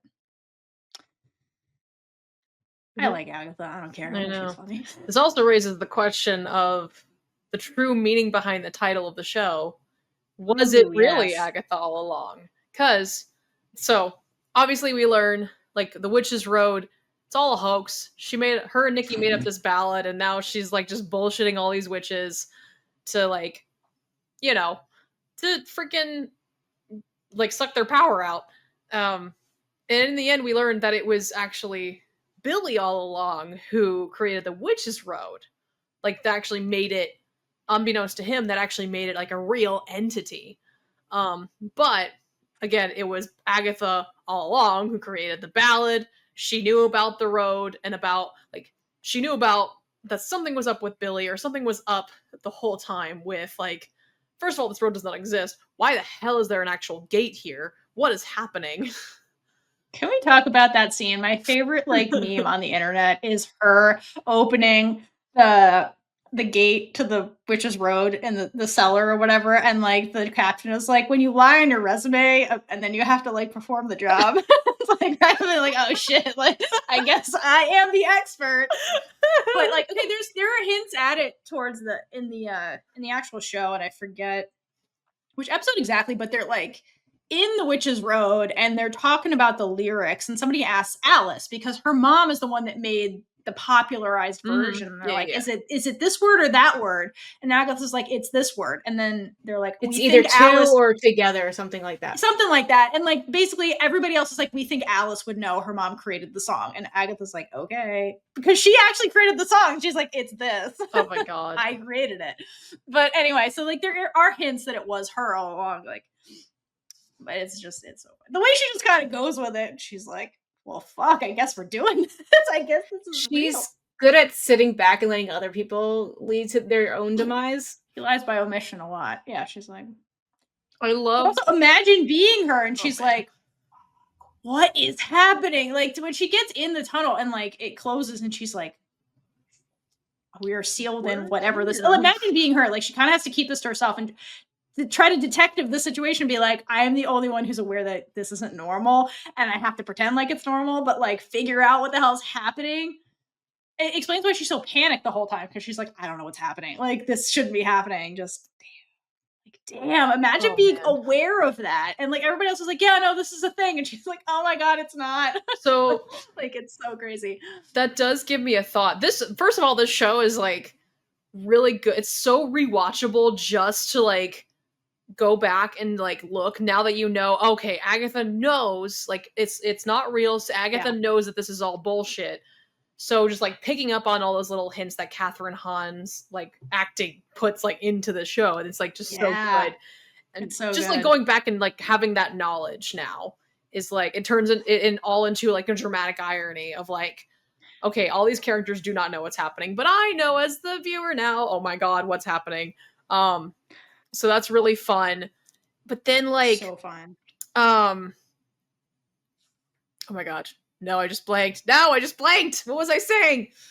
I want relatable. I'm gonna add though that like Rio also knew it was bullshit. That's true. She did. Oh my god. She's also knew this was all bullshit. Like that's why like we have the scene where she like slices through with the knife because she knows it's bullshit. That's how she gets in and out. She's like, this is a dreamscape. So, she already because she just did this with Agatha. She was like, I was just in a dreamscape. Like she's the only one besides Agatha that actually knows it. That's why she talks about it, like being like, why are we going along with this? Like she's like, you know this is bullshit. I know this is bullshit. Like why are we going along with this? Oh man, yeah, that was so good though because it was still so subtle. I just was like, yes, I know. Like for the first time watching, not knowing the truth of the road was just like, oh, I mean, she's Lady Death, so you know she can do whatever the fuck she wants. Makes sense. Whatever. I didn't even think about it. Like, sure, she can cut through reality. That's fine. Yeah. When I didn't even realize this isn't reality. This is So that's what I was about to compare it to Wanda cutting through the barrier, but that's still cutting through. Reality, the dream, and she's like cutting through Billy's consciousness with her. Wild. Okay, so I remember what I was gonna say now. So the whole at the end of the fire trial when Billy gets injured, Agatha's like in a panic. She's like, we need to save him. Like, how do we save him? I'm thinking now, like, was she didn't know what would happen. Like, what if Billy died? Yeah. What if we all die? Yeah, in his brain. This whole road gonna collapse? Are we gonna like just implode basically? So like that all makes so much more sense now. Why she was in such a frenzy. It's not because she gave a shit about his well-being. She didn't give a shit about him. Yeah. Nope. She didn't care that he was like dying. She just didn't want to get like sucked into whatever the hell was happening. She didn't want like to find out what would happen if he died. Oh my god. Yeah, and that's the thing about Agatha, like self-preservation is always number one. So that's always her motivation no matter what. And so that's why it's fun to have the red herring read, because you're always thinking like, oh, she's trying to substitute mother him because it's such a female plotline. But no, Agatha's like, fuck, we're all gonna die if he dies. Like, so, but you can't say it to anybody. So yeah, exactly. Like her motivation is always self-preservation. And like, can you fault her for that? Does that make her a villain because she's trying to survive because she was almost murdered by her own mother? Right. Like, you know, it's literally what people do every single day. Correct. You're just trying to survive. Just trying to survive. And that's where like this whole like Christian morality compass that we get fed in America specifically really does you a huge disservice, because it's always like, to be a good person means you always have to do good things, versus in like Chinese philosophy with like Confucianism or Taoism, I forget, don't quote me on this, but basically the mentality is like, no, sometimes like you have to survive and you have to do things to survive, and that is quote good, like, because if you don't do that you die. That is the alternative. So like, but versus like that's why I can't stand a lot of like the original like Marvel stuff, because it's always like you always have to do the good thing, otherwise you're a bad person. But it's like, no, sometimes situations like you have to like not die, and like sometimes you have to do quote bad things because you are not trying to die. So yeah, so that's very much Agatha. She's very not like that purist good versus evil mindset at all. She's in survival mode, and she has been for a very long time. And so, yeah, her actions are different, and the motivation is self-preservation. Yeah. Period. So yeah, that was a good thing to point out, because yeah, when Billy's about to die, it's not because she cares about him. She's worried about dying herself, and she's like, I have to save you because we're all fucked. So then that does also, this question is raised now. What made her finally decide to die at the end? Because it's like, she even says like, I did not sacrifice myself for you. I made a tactical decision. But it's like, what was the decision? I like the timing of everything. Like he asks, is this how Nicky died? And that's when she turns around and does the kiss of death. What what was her decision? That was always my question of like, what I like Personally, what I think that she wants to be with him again, but she's still, obviously she didn't fully go over because she's nervous about seeing him. But I thought like maybe she's like, okay, maybe now's the time. I'm sorry, Brooklyn's in the background scratching at her bed, if you can hear that. I can hear it. Okay. But sorry.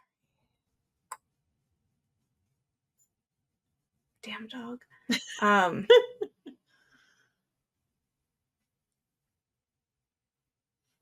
Yeah, so basically just completing the family.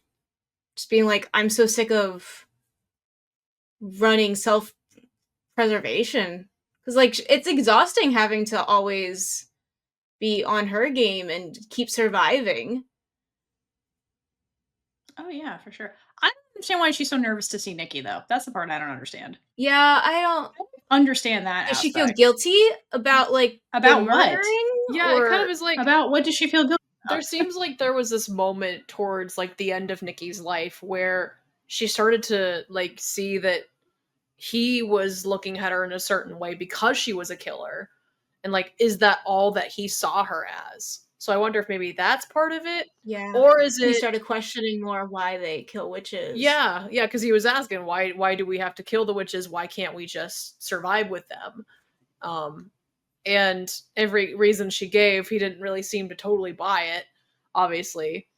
And that like Maybe it's also like she didn't actually need to kill those witches to survive after he died, and that was again like Well, she you were didn't. saying before. Yeah, like Yeah, it She was was the way free. she took the grievance out, and that's why she's like, she doesn't know what Nicky will think of that. yeah, like how will my son And see will me? Nicky think it's because of him too? Oh, Like, shit. will Nicky be like, well, I died, so now all these other people died, even though I mean it's not his fault.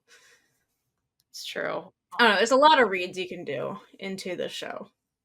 But yeah, I don't know why she finally decided to do the kiss of death because it's almost felt like she was also running from her own death also. You know, as she got further along. So was that to avoid Rio? Was that to avoid Nicky? Is that just more self-preservation kind of stuff? But I do love the irony of becoming a ghost because Rio hates ghosts. So she's like, she'll stay away from me now. I'm a ghost. Yeah, it's kind of just like that's just so funny.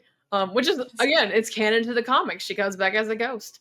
And she is now the master of witchcraft or whatever. Yeah. For Billy. But yeah, She's Wiccan's Gandalf now, Oh whether my he God. unfortunately likes it or not. Oh my God, World's yeah. most annoying Gandalf. Oh my God. The world's That's why I want his spin-off so badly, because like Agatha as the mentor, just annoying as fuck. Like it'd be so funny. I would love this so much. I would hope love it's it. gonna be a real thing because it'd be so Me funny. too. It'd be so funny. Yeah. So speaking of like future Marvel developments, this does raise the question: is Wanda Maximoff really dead? This has been like a thing Right. speculated. So here's the thing: like you can say, "Oh, I didn't see a body." Now, episode 1, kinda we did, I guess, Right. but it's like it was in Agatha's like haze that she was in, so it's like, Dreamscape. was it really there? Obviously, like I never saw Multiverse of Madness, but I know there's like this whole thing where spoilers for people who haven't seen it, don't come at us. Supposedly, allegedly, Wanda sacrifices herself and gets like crushed by like I don't know if it's like a temple or something that falls on her to help like destroy the Darkhold. And all did. existing copies of the Darkhold for some reason. I don't remember. I didn't see the movie, so I did. I'm trying to remember it, but you know me.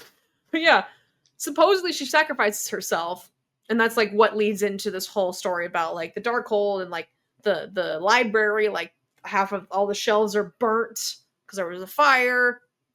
All the Darkholds have been destroyed. All that. But now that the spell's lifted, because That's why there is a fire Yeah. in the library. yeah, all the dark she Mhm. destroyed every copy of the Darkhold, and I'm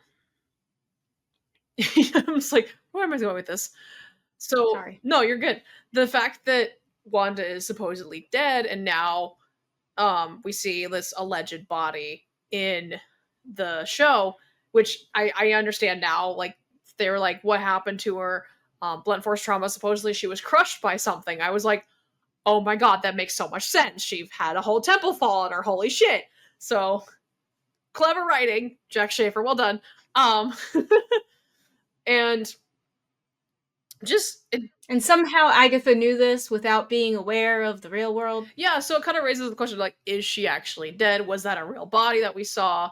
Or is that, like, was that Rio trying to show her? Was it Billy? What was this? Because obviously, like, the real scene that happens with Billy we see is, we see it unfold with Billy, but we don't really see what happens, as we assume it's in her house after the fact. What's actually in front of her in this scene where she's in the morgue? Because obviously she's actually, in real life, she's in her house. So what is this projection that she's seeing? Is this Rio showing her this projection of Wanda? So it raises the question. Yeah, that's a good point. What is real, or what is, like, actually, like, the truth, but it's just a manifestation in her mind, but it's still true? And then obviously, like, there's a question later on that Billy asks her, is Wanda really dead? And she says, yes, no, maybe. Because it's like, it's true. Like, I don't know. Right. I don't freaking know. I don't know what's real anymore. Or what was real in that vision. So that like, that's how I feel, honestly. It's like, I don't freaking know. Now, yeah, I will say, there was a recent comic release, I think. I don't really know all the lore on this, but apparently, if you guys have ever seen Loki, the Marvel series Loki, the TVA, the association that, like, manages the timelines and everything, in the newest comics, apparently Wanda is there, and she's, like, being held at the TVA. And somebody, I don't know if this is all legit or not, but supposedly somebody said this is Elizabeth Olsen's Scarlet Witch. So my question is, are they gonna basically do what they did with Loki, where Loki did actually die, obviously, in Avengers Infinity War, but this incarnation of Loki is still alive, just in a different timeline? Is it gonna be the same? I don't know. I'm just like, oh my god, like, I don't even know if she's alive or dead, but I'm excited to see, like, what's gonna happen. How is this gonna unfold? So I feel like it made sense from like a cinematic universe perspective to leave it open-ended, because you can play with stuff like that because you have multiple timelines going on. So they're like, if Elizabeth Olsen is free, we can, like, cast her in for whatever. So, like, I feel like if they can get Elizabeth Olsen, they will put her in stuff again and just be like, it's another universe, because they could do that with anybody and just keep this going. Because, like, that's the downside of casting all these huge name actors. Like, you can't keep them on payroll for, like, years. They got to do other stuff, and also that would cost a fortune. So you can just keep. And it's also not fair to them to be on hold and not be able to do anything. Right. Is like, and it doesn't make any sense. So, like, I feel like we will see Wanda again in some explanation. I hope so. Yeah. I mean, I hope so too. I just love Elizabeth Olsen too. So, like, she's great as Wanda. Yeah. Yeah, I have no idea how they're going to unfold that, but I'm very excited to find out, or if there is nothing. I mean, I'm a firm believer in, I didn't see a body, so therefore I don't truly know if they're dead, which is what happened, like, in, like, when I saw Mandalorian, there was a supposed character that was killed off, and I was like, I didn't see his body. I don't know if he's dead, and turns out he wasn't. Exactly. So, hey-o. So, anyway. I also just... That's how I feel about Lilia. We didn't see the body. We just saw her fall. That is true. That is true. Is she dead? We don't know. That is true.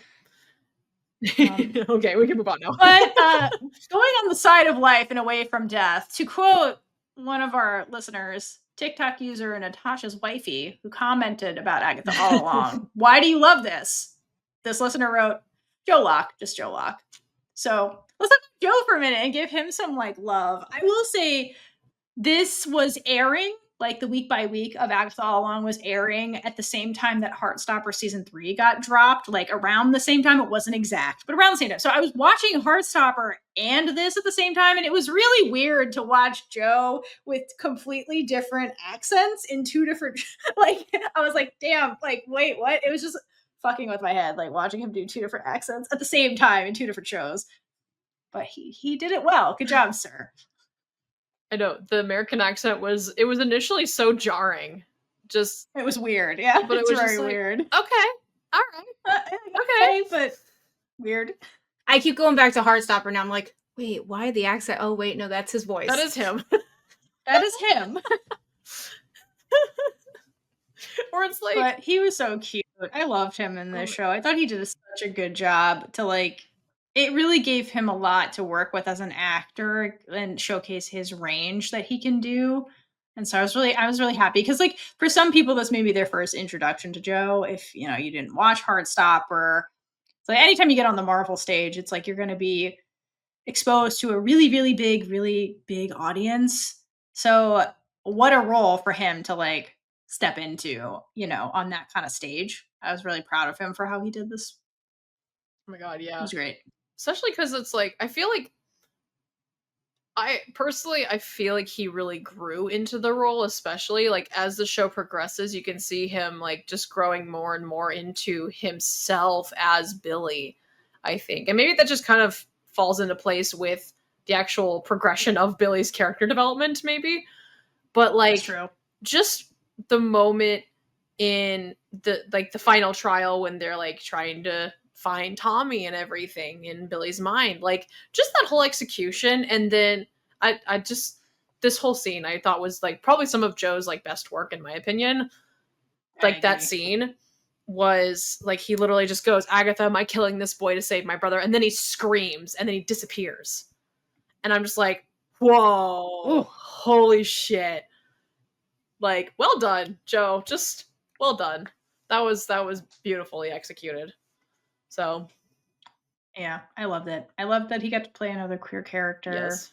the really cute boyfriend. And yeah, and then basically he kind of like played multiple characters in a way because he had to play like the original boy whose name I forgot, and then Billy, and then William. also the teen, William, and then the teen.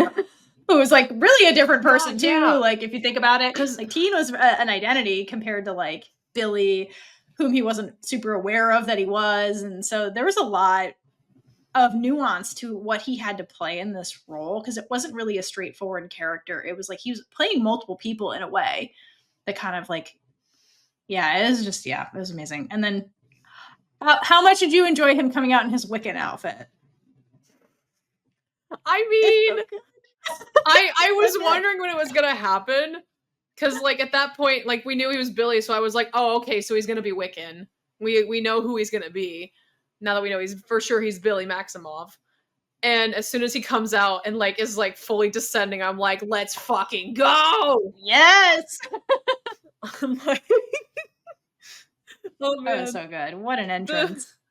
Just that whole the outfit, like he just way to rock the outfit, man. But like, right, the scene where like he, I think it's is it Rio or is it Agatha that like shoots him into the sky like just to get him away? It might be Agatha. I think it's Agatha like to get him away from death. I don't remember exactly what it was. But he gets I don't remember, to be honest. Yeah, he gets like shot into the sky, which by the way, again, not CGI. Joe had to do a freaking stunt. I don't know if that was him or if a stunt double, but like they did have there was a stunt. Yeah, they did have him do like stuff on wires, like the whole descent into like the scene. He was like on an actual contraption with like a harness and everything that he was coming down on. That was pretty cool. That's awesome. And the only thing that was CGI'd and that was like the background, the actual sparks and everything, that was all real shit too, by the way. So that was just, they had to time all that while Joe's like coming down in this outfit with the wind blowing on his hood and everything. I love just, I was gonna say I love theater, but I'm like, you know, I know it's film, but like I love practical effects, man. Seriously. I hate that everything. Well, it's the theatricality now. Yeah, of it. exactly. It's like, that's like what live theater still like. There's nothing like live theater in that sense, but like when you can see it in film being executed too, like there's so much heart and soul. Like, I'm sorry, but I hate CGI being the only when it's the only thing in the show. It's like it's so boring. The theater kid in me just loves traditional like practical effects and everything. I think that's why live theater is still so special. Is like it's just something about practical effects, especially seeing it unfold in real time in front of your face. It's so fucking cool. So It really is. anyway, what was I talking? I went on a tangent. Where were we with all this? No, you answered the question. It was basically Joe. Any moments of appreciation for Joe, and then the Wiccan reveal. Oh man. Anything you'd like to say before we move on to my final point? So even like at the very last scene when he's like screaming at Agatha, like, why are you still here? Why won't you just die? And there's like tears streaming down his face.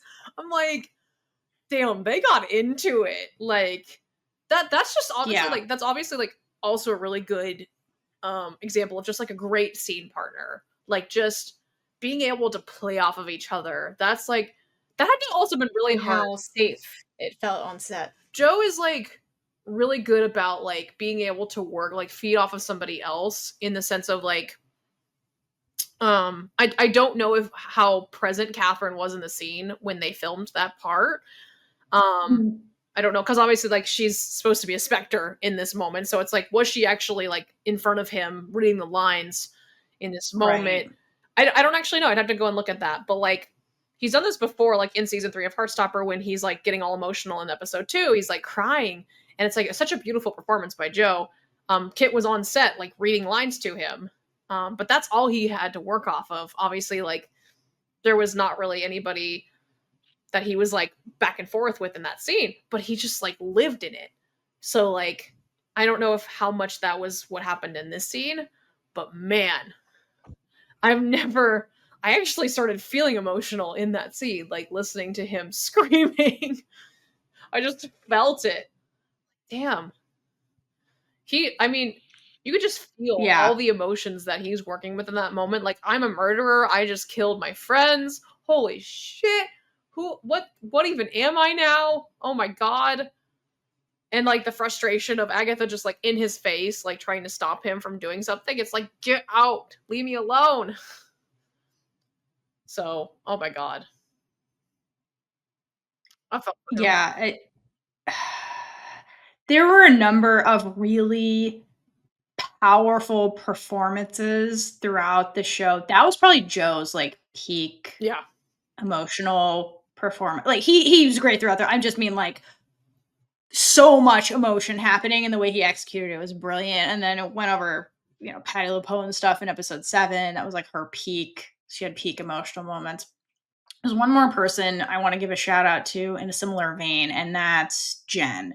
And it's the scene where she unshackles herself from Agatha. Because it was Agatha all along was the one that basically put a spell on Jen to prevent her from being able to access her powers. So it was Agatha was the reason.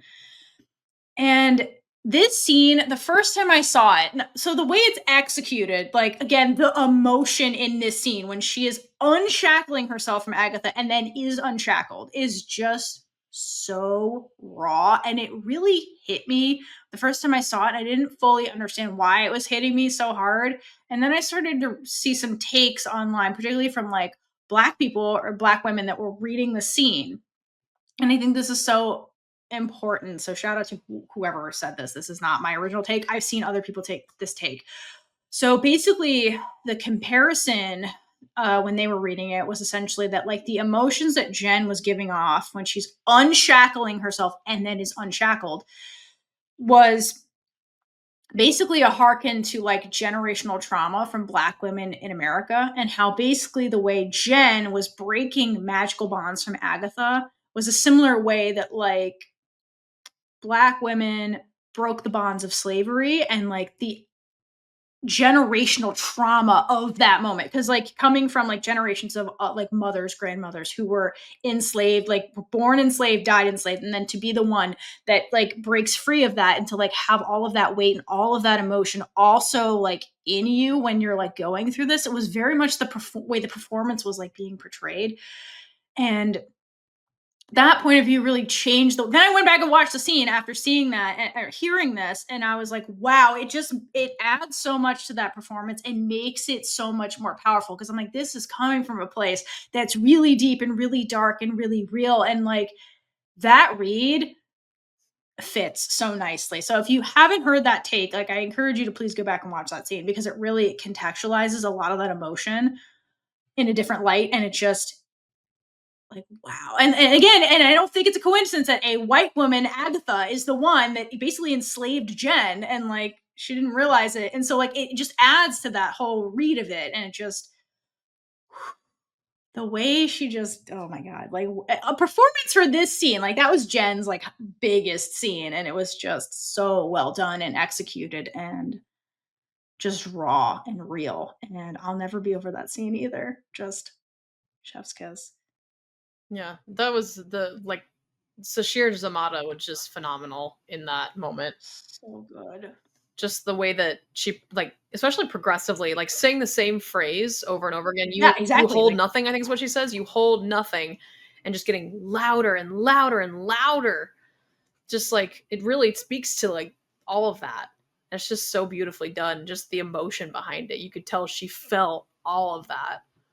yes. So beautiful. And then when she's free, the way she's just like, oh, she just collapses. Like, yeah. Collapses. Yeah, exactly. It's like, yeah, it's the generational trauma weight on you collapsing through. It's just, what a performance. And I'm very happy that her character escaped this because she's the character that had multiple chances to escape and chose not to and chose to go through this. So I love that Jen is the one that goes on. She has her powers. So there, again, there's an implication there too that maybe we'll see Jen in something else in the Marvel universe at some point, which would be really great with her powers after she's had time to like reconnect with them. So like, I would love to see that. I would love to see a fully powered Jen like in future stuff. Personally, there was like a hint from Lilia with the whole like tarot cards that she's the high priestess, which is like she is like the leader in a way. Which I was like, ooh, I wondered if that was a hint of like we're gonna see more of her. Don't worry. I'm like, please. I would love that. Yeah, she's the way forward. Yeah, she's the way forward. I would love to see more of her, please. Oh, that'd be amazing. All right. Do you guys have anything else you'd like to add about Agatha before we move on to our listener comments? I did have one thought while we were talking about the Witch's Road and everything that I just want to kind of go back to real quick. Do it. So the talking of Agatha being a witch killer, to be absolute, I'm gonna go on the defense for Agatha for just 1 second. This is a hear me out situation. Agatha, all she did to kill these witches, in her defense, was she absorbs the power, obviously, that is blasted at her. But all it took was for these witches to try to blast her with the attempt to kill her, was for her to badmouth them and say they're not real witches. Literally. I just want to say. Yeah. Okay. Can we just think about this for a second? Technically, I guess you could say it was self-defense too. I'm like, how hot-headed? They did attack first. How like insecure and hot-headed of a witch do you have to be just be told you're not a real witch for you to try to kill another witch? Like, damn. Okay. But it didn't work just once. It worked like hundreds of times. Like this playbook she had of just being like, you suck. Because people don't change. It's so true. Yeah. Like y'all could just walk away like, okay, you're annoying, you're kind of a bitch. Bye. Never mind. Right. They could have just left, but no. Somebody had to be like, fuck you, Agatha, or whatever her alias was like at the time. Like, did no one even take a second to say, like, are you even a real witch? Is this even a real thing? Right. Like, be like, blast me and prove it. Yeah, like, okay, bye. No one thought to just walk away from this. No, we went straight to violence and magic against I'm like, other witches, witch on witch crime. Honestly, was Agatha really the problem in this case? Raises a question. I don't know. Obviously, she's the instigator, but like, you know. The Witch's Road was the original scam. Oh, yeah. It was such a scam. I love that it was a scam the whole time. Just do what you do when people call you about your car's warranty that isn't real. Just hang up. Like, and goodbye. I'm going back to my village. Right? Oh my god. So that is a really good point and really funny. This is something I thought of. I'm just like, wait a minute. Huh. It was insecurity all along. Talk shit, get hit, but like... Yeah, let's fuck around and find out. That was Agatha's strategy, honestly. Literally. Oh my god. Like literally. So that was just a funny thought I had. No, I love it. All right, so we'll move on to our listener comments, and you can we can comment on what people said. So we'll start first with the comments we got from TikTok. So thank you to everybody that commented on our post of asking why did you love it. So this one comes from Trans Flag, IT Girl, Trans Flag, or It Girl. I'm not really sure. So this listener writes, witches, drama, girls, gays, theys, an amazingly written introspective script delivered by amazingly talented actors. Yeah. Perfect description. Mhm. Perfect description. And also, we didn't comment enough about like the diversity of like what was going on. So you had like women of all ages, but well, not children. You had like women, middle-aged women, plus Lillian, and then like their teenage friend. You know, like it was what a diverse cast. Like it's not like a cast of characters you would normally put together for any show. So it made it really fun. I'm not gonna lie. Just the differences of all the personalities that you had too. Great dynamic. It was a great dynamic, and you did have gays and theys, and it was wonderful. Yeah, it was literally All me right. and you and your friend Steve was Agatha, Yeah. Rio, and Billy. Literally. Oh my gosh. All right, so our next TikTok comment comes from Sophie, and they said, Agatha and Rio. I hope we get a season 2, especially so we can see more of these two. Also, just incredible, touching, and hilarious performances from everyone in the cast. I can't stop watching. So we're not going to get a season 2, unfortunately. No. Yeah. But I really want an Agatha and Rio prequel. The Salem 7 story. Oh my Sure. What's that? I just want more Agatha and Rio, because I know if they do the spinoff, Rio is most likely not going to be involved. No.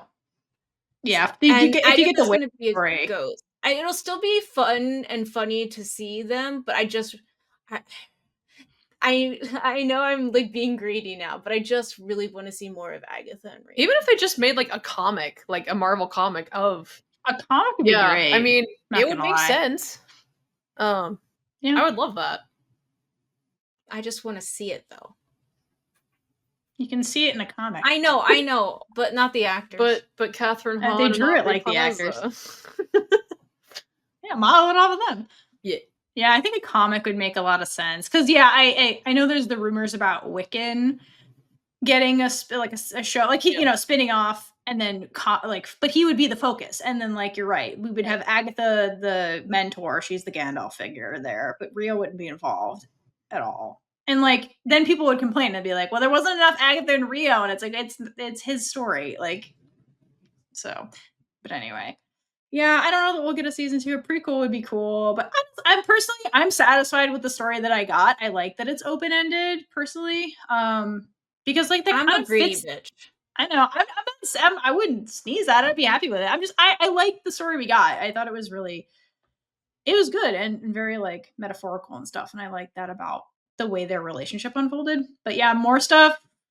I'm not gonna say no to more gays. I'm very happy we got a show that wasn't a queer baited Marvel show. Yes, that. Oh my god, I was so worried that because everyone was like hyping it up as a queer show, and I was so worried it was going to be like you have to try and search for it.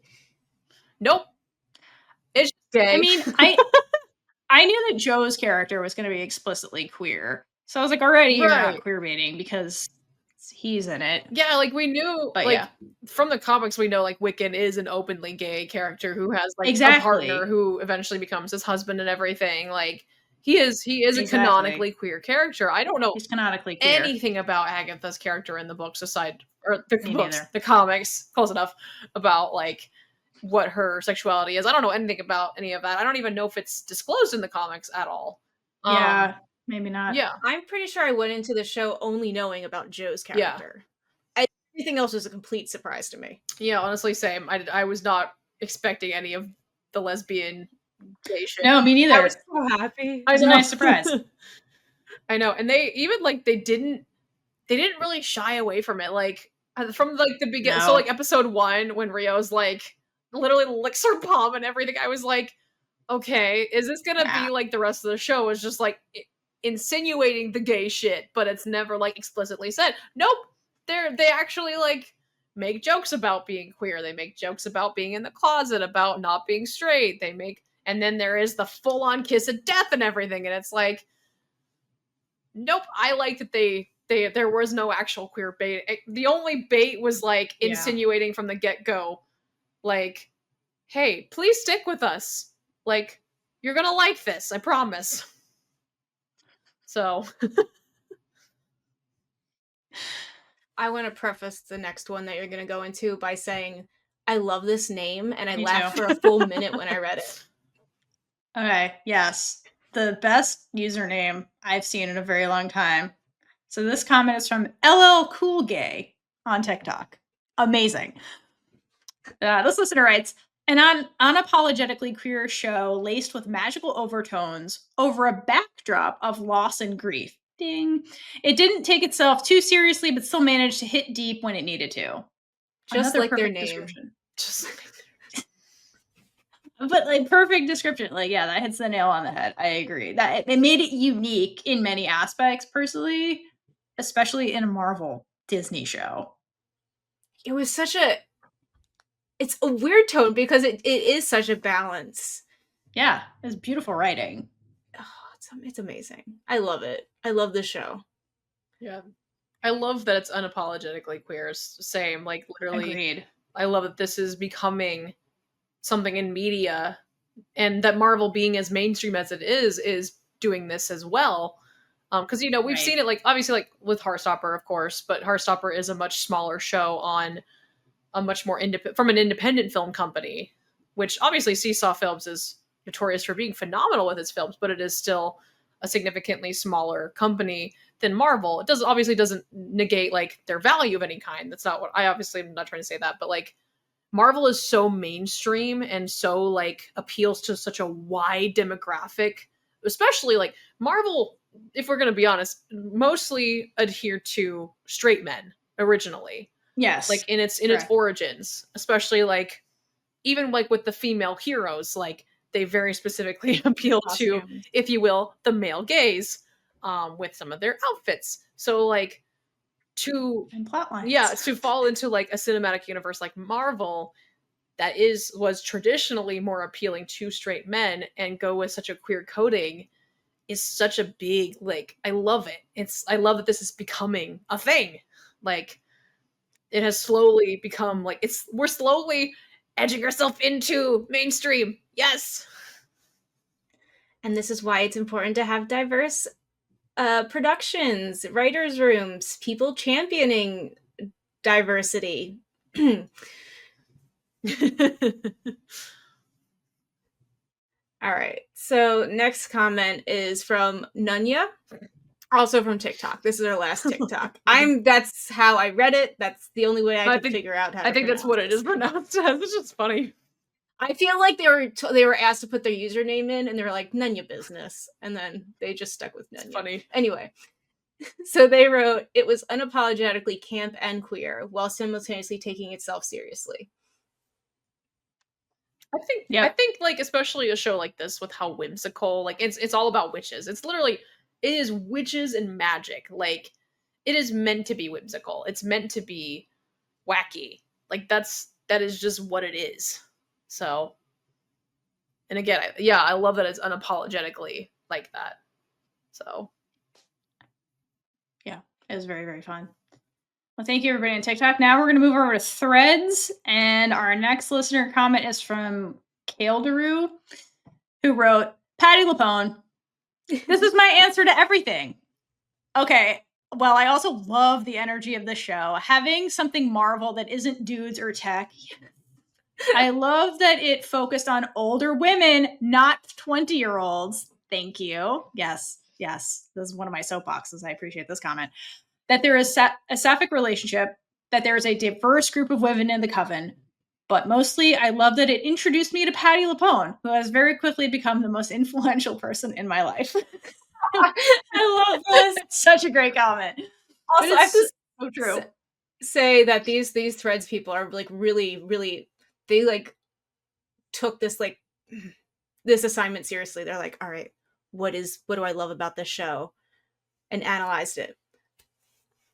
But yes, Patti Lupone. I knew the name. I did not know who she was. Yeah, well, again, I knew who she was because of Glee, and I knew she was a big Broadway person. But again, this is a way to put people in front of a diverse group, like in front of a mainstream audience. You may not know who she is. Same with Joe. Like, be like, oh wow, yeah, this legend, this makes sense now. Yeah. But yeah, I agree with the it's not focused on men, which is lovely, or weird tech shit. And again, like, it's not children, because like Marvel has done a sapphic relationship before. See Marvel Runaways. Like, there was a sapphic relationship in that, but they're children. They're teenagers. Like, that's usually where it sticks. The fact that you have old, and like, okay, like women in their 30s, like those are the messy bitches. Their plot lines are way better because they're messy as fuck. Like, they have like 100-year rivalry going on in this show. So it's more enriched plots that are more interesting, in my opinion. You still get the teen love stuff because you have, you know, Billy, aka Teen, and his boyfriend, but like, give me the messy bitches. Like, they're way more entertaining. Yeah. Especially like having somebody like Patti Lupone, who is so influential. My mom knows who Patti Lupone is. I didn't really know her as well before this. I knew who she was, but I didn't really know a lot of her stuff, but my mom did. And so like that was part of what was able to like help her relate more to like the appeal of the show, is like, oh, Patti Lupone's in it. I know Patti Lupone. Also, she knows Kathryn Hahn and she loves Kathryn Hahn. But my mom knows Kathryn Hahn from when she was a theater person. So that was the other thing, is like, oh damn, yeah, so that's cool. Not personally, she doesn't know her personally, but like she knows her work from being in Boeing and everything. And so it's like she already loved Kathryn Hahn. So that's what got my mom to watch this show. When I said Kathryn Hahn's the lead, she's like, what? So yeah, the fact that I know Kathryn Hahn's bad moms. That's oh my god, yeah. I just love Kathryn Hahn. But yeah, like I know her from Parks and Rec. That's my favorite. I didn't know she shows up and she's fucking That's right. That must her and Aubrey Plaza. I think that's how she met Aubrey. Yeah, that's right. Aubrey. It's so cute. Oh my god. But yeah, like being able to appeal to that demographic of like older people / older women from like that era of like, oh, I know who Patti Lupone is. Like, obviously like the original demographic of who this audience appeals to for Marvel is like a certain age range of like either men who read the comics growing up, or like younger generations of like our age group of like early 30s, maybe even late 20s, younger people who like grew up with this kind of level of like Disney having Marvel as like part of their big, I don't even know, their big franchises, I guess. Yeah. But like especially as kids who grew up on Disney growing up, like in the good old days.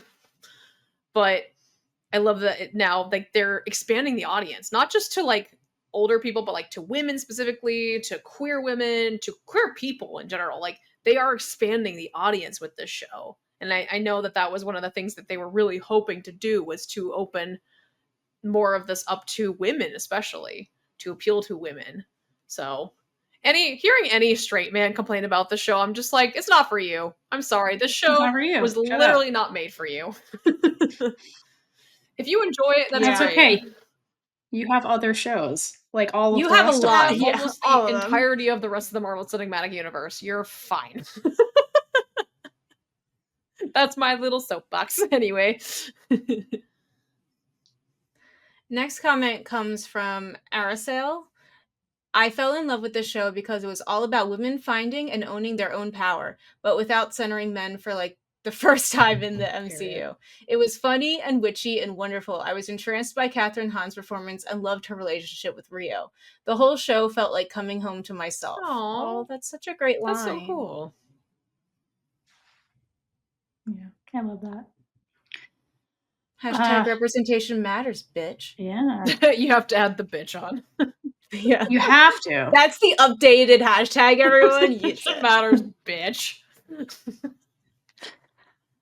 Our next comment is, I think it's the real Agatha. The fact that every main character was a woman and or queer really makes it a must watch. The acting was top tier and the sets were out of this world, literally. For me, the comedy was the best part. Kathryn and Deborah Jo, in particular, are absolute legends when it comes to comedy acting. So that was just fantastic. Yeah, we didn't comment on that. I had this comment in here because, the sets, which we did talk about, yes. But also the comedy, we didn't really talk about a lot, too, because we don't really get a lot of comedies anymore, especially ones that are queer. So like that also made it novel that you had these like comedic legends doing this. Also, like Aubrey, also throw her in there, comedic legend. Like, you know. Yeah, and apparently Sashir Zamata also is a stand-up comedian as well. So like just professional comedians, like all around. See, you just gotta keep putting the comedians in things because they can handle it all. Because they can do anything. You know, they're funny because they have trauma too, and that's where the drama comes in. So they're just like well-rounded actors. They don't break. You can have Kathryn Hahn's ass on screen, and oh my god, that scene was so funny. Can we talk about the scene for like 2 seconds? The way like her neighbor's like, "Oh my god, here's this jacket," and the way she just throws the jacket, and I was like, she was like butt ass naked on set. I'm like, I hope they didn't have to do too many takes of this, but like she just didn't give a fuck mode. So didn't care. Like, go Kathryn Hahn. Those poor neighbors though have been through so much. Literally. Oh my god, literally her just going, "You seeing this?" I love the moments with the neighbors. It's just like, oh god, it's happening again. Right. Oh god, it's you again. It's literally just why can't you stay in your house? Agatha and Rio fighting to the death. Oh, not this shit again. So funny. Oh my god, bitches. So, again, can't break up like normal people. No, we have to do it in a dramatic gay fashion. I don't know if this is true. This was a rumor I heard, but I heard. So I have to look this up. I don't know if this is 100% true.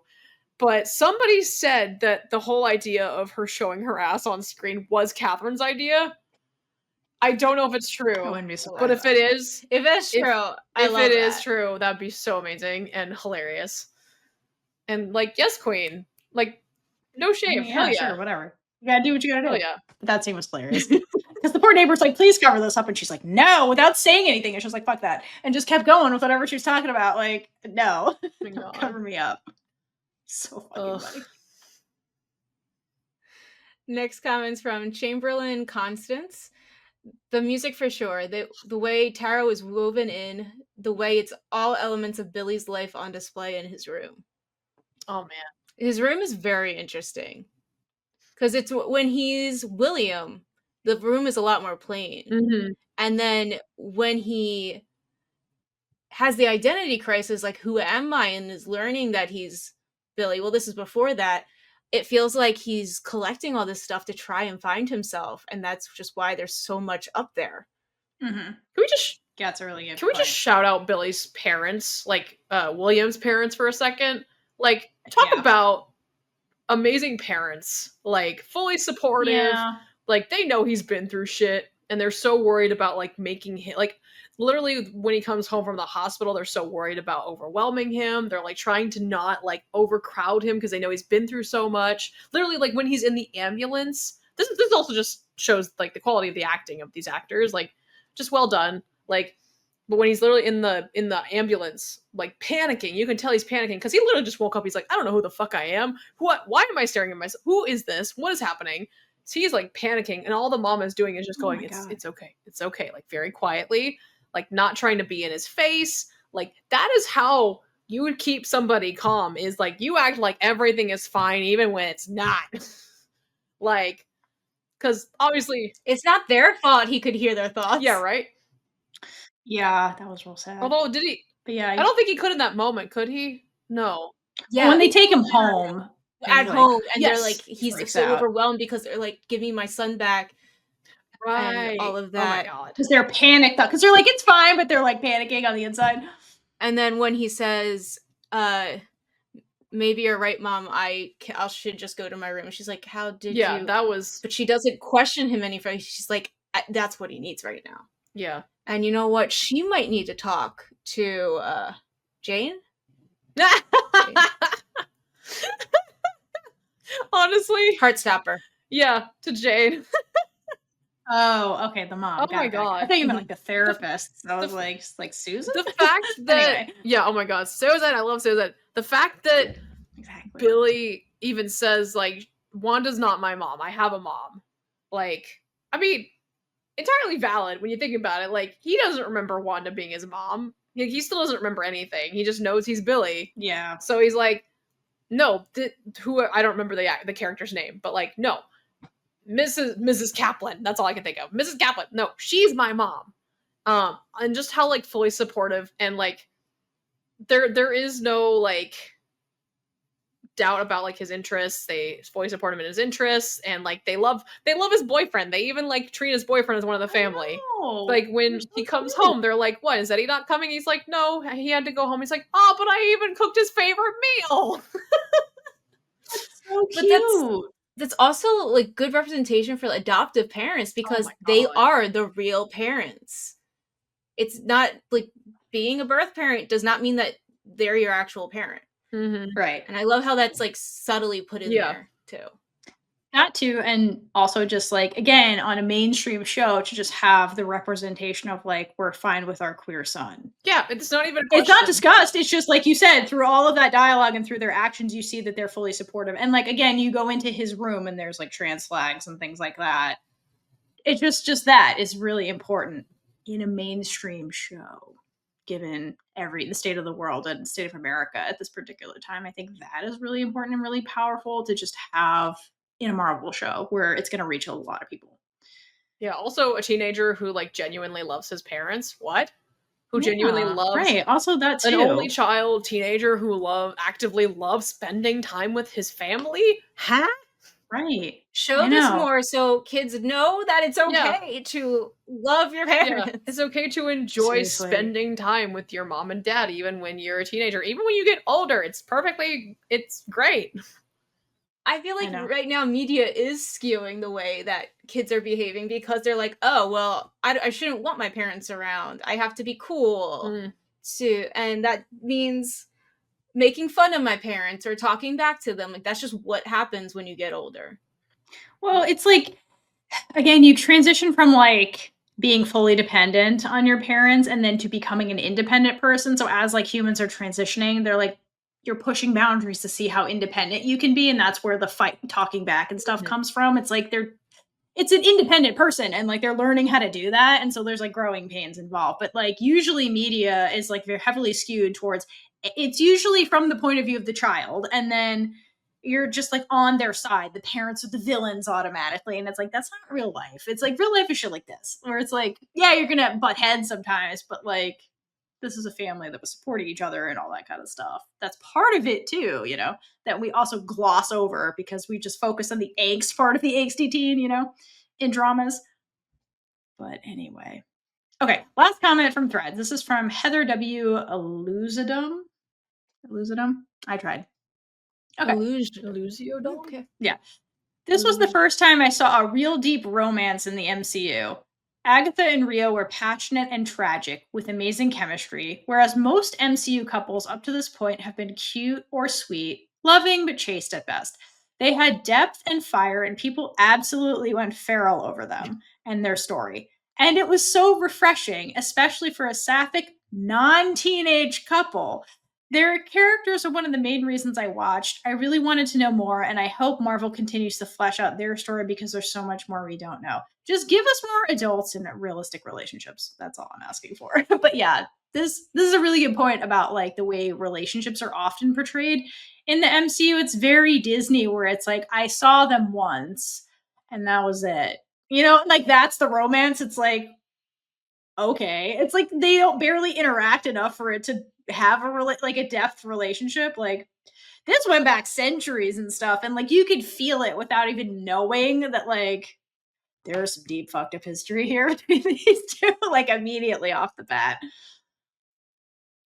But yeah, I'll give them that. There was passion, which is usually not involved at all. It's like they said, it's very Disney, and it's like chaste and like because like compared to WandaVision, like really at the core of that, it was like Wanda was afraid of losing vision and all that stuff, and like but like their relationship was very like TV from the 50s. It's like yes dear, no dear, you know what I mean?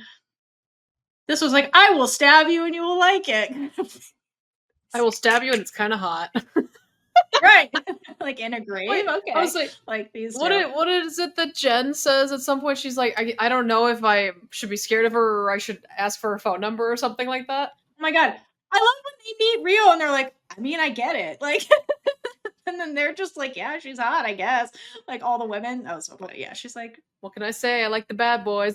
That was so funny. Meanwhile, like, Agatha's worse. Like, I'm like, that's Rio's line. Like, you're the bad boy, Agatha. Yeah. It was her all along. All right. Well, that concludes our Agatha episode. Thank you to everybody that participated. We appreciate hearing all your insights. If you didn't have a chance to, please leave it in the comments. Why did you love Agatha all along? What would you like to see in the future? And also, what would you like us to cover like this in the future? Let us know that as well. This was fun. If they ever come back and do any kind of sequel or anything, we'll cover it. But until next time, we'll just keep watching Agatha all along. So just hydrate for lesbian Jesus. And gay it up all over the place. Bye. Bye. And with that, we've been Big Gay Energy. If you like this episode, check out all our other episodes right here on YouTube. Please like, leave a comment below, and subscribe for more amazing super gay content.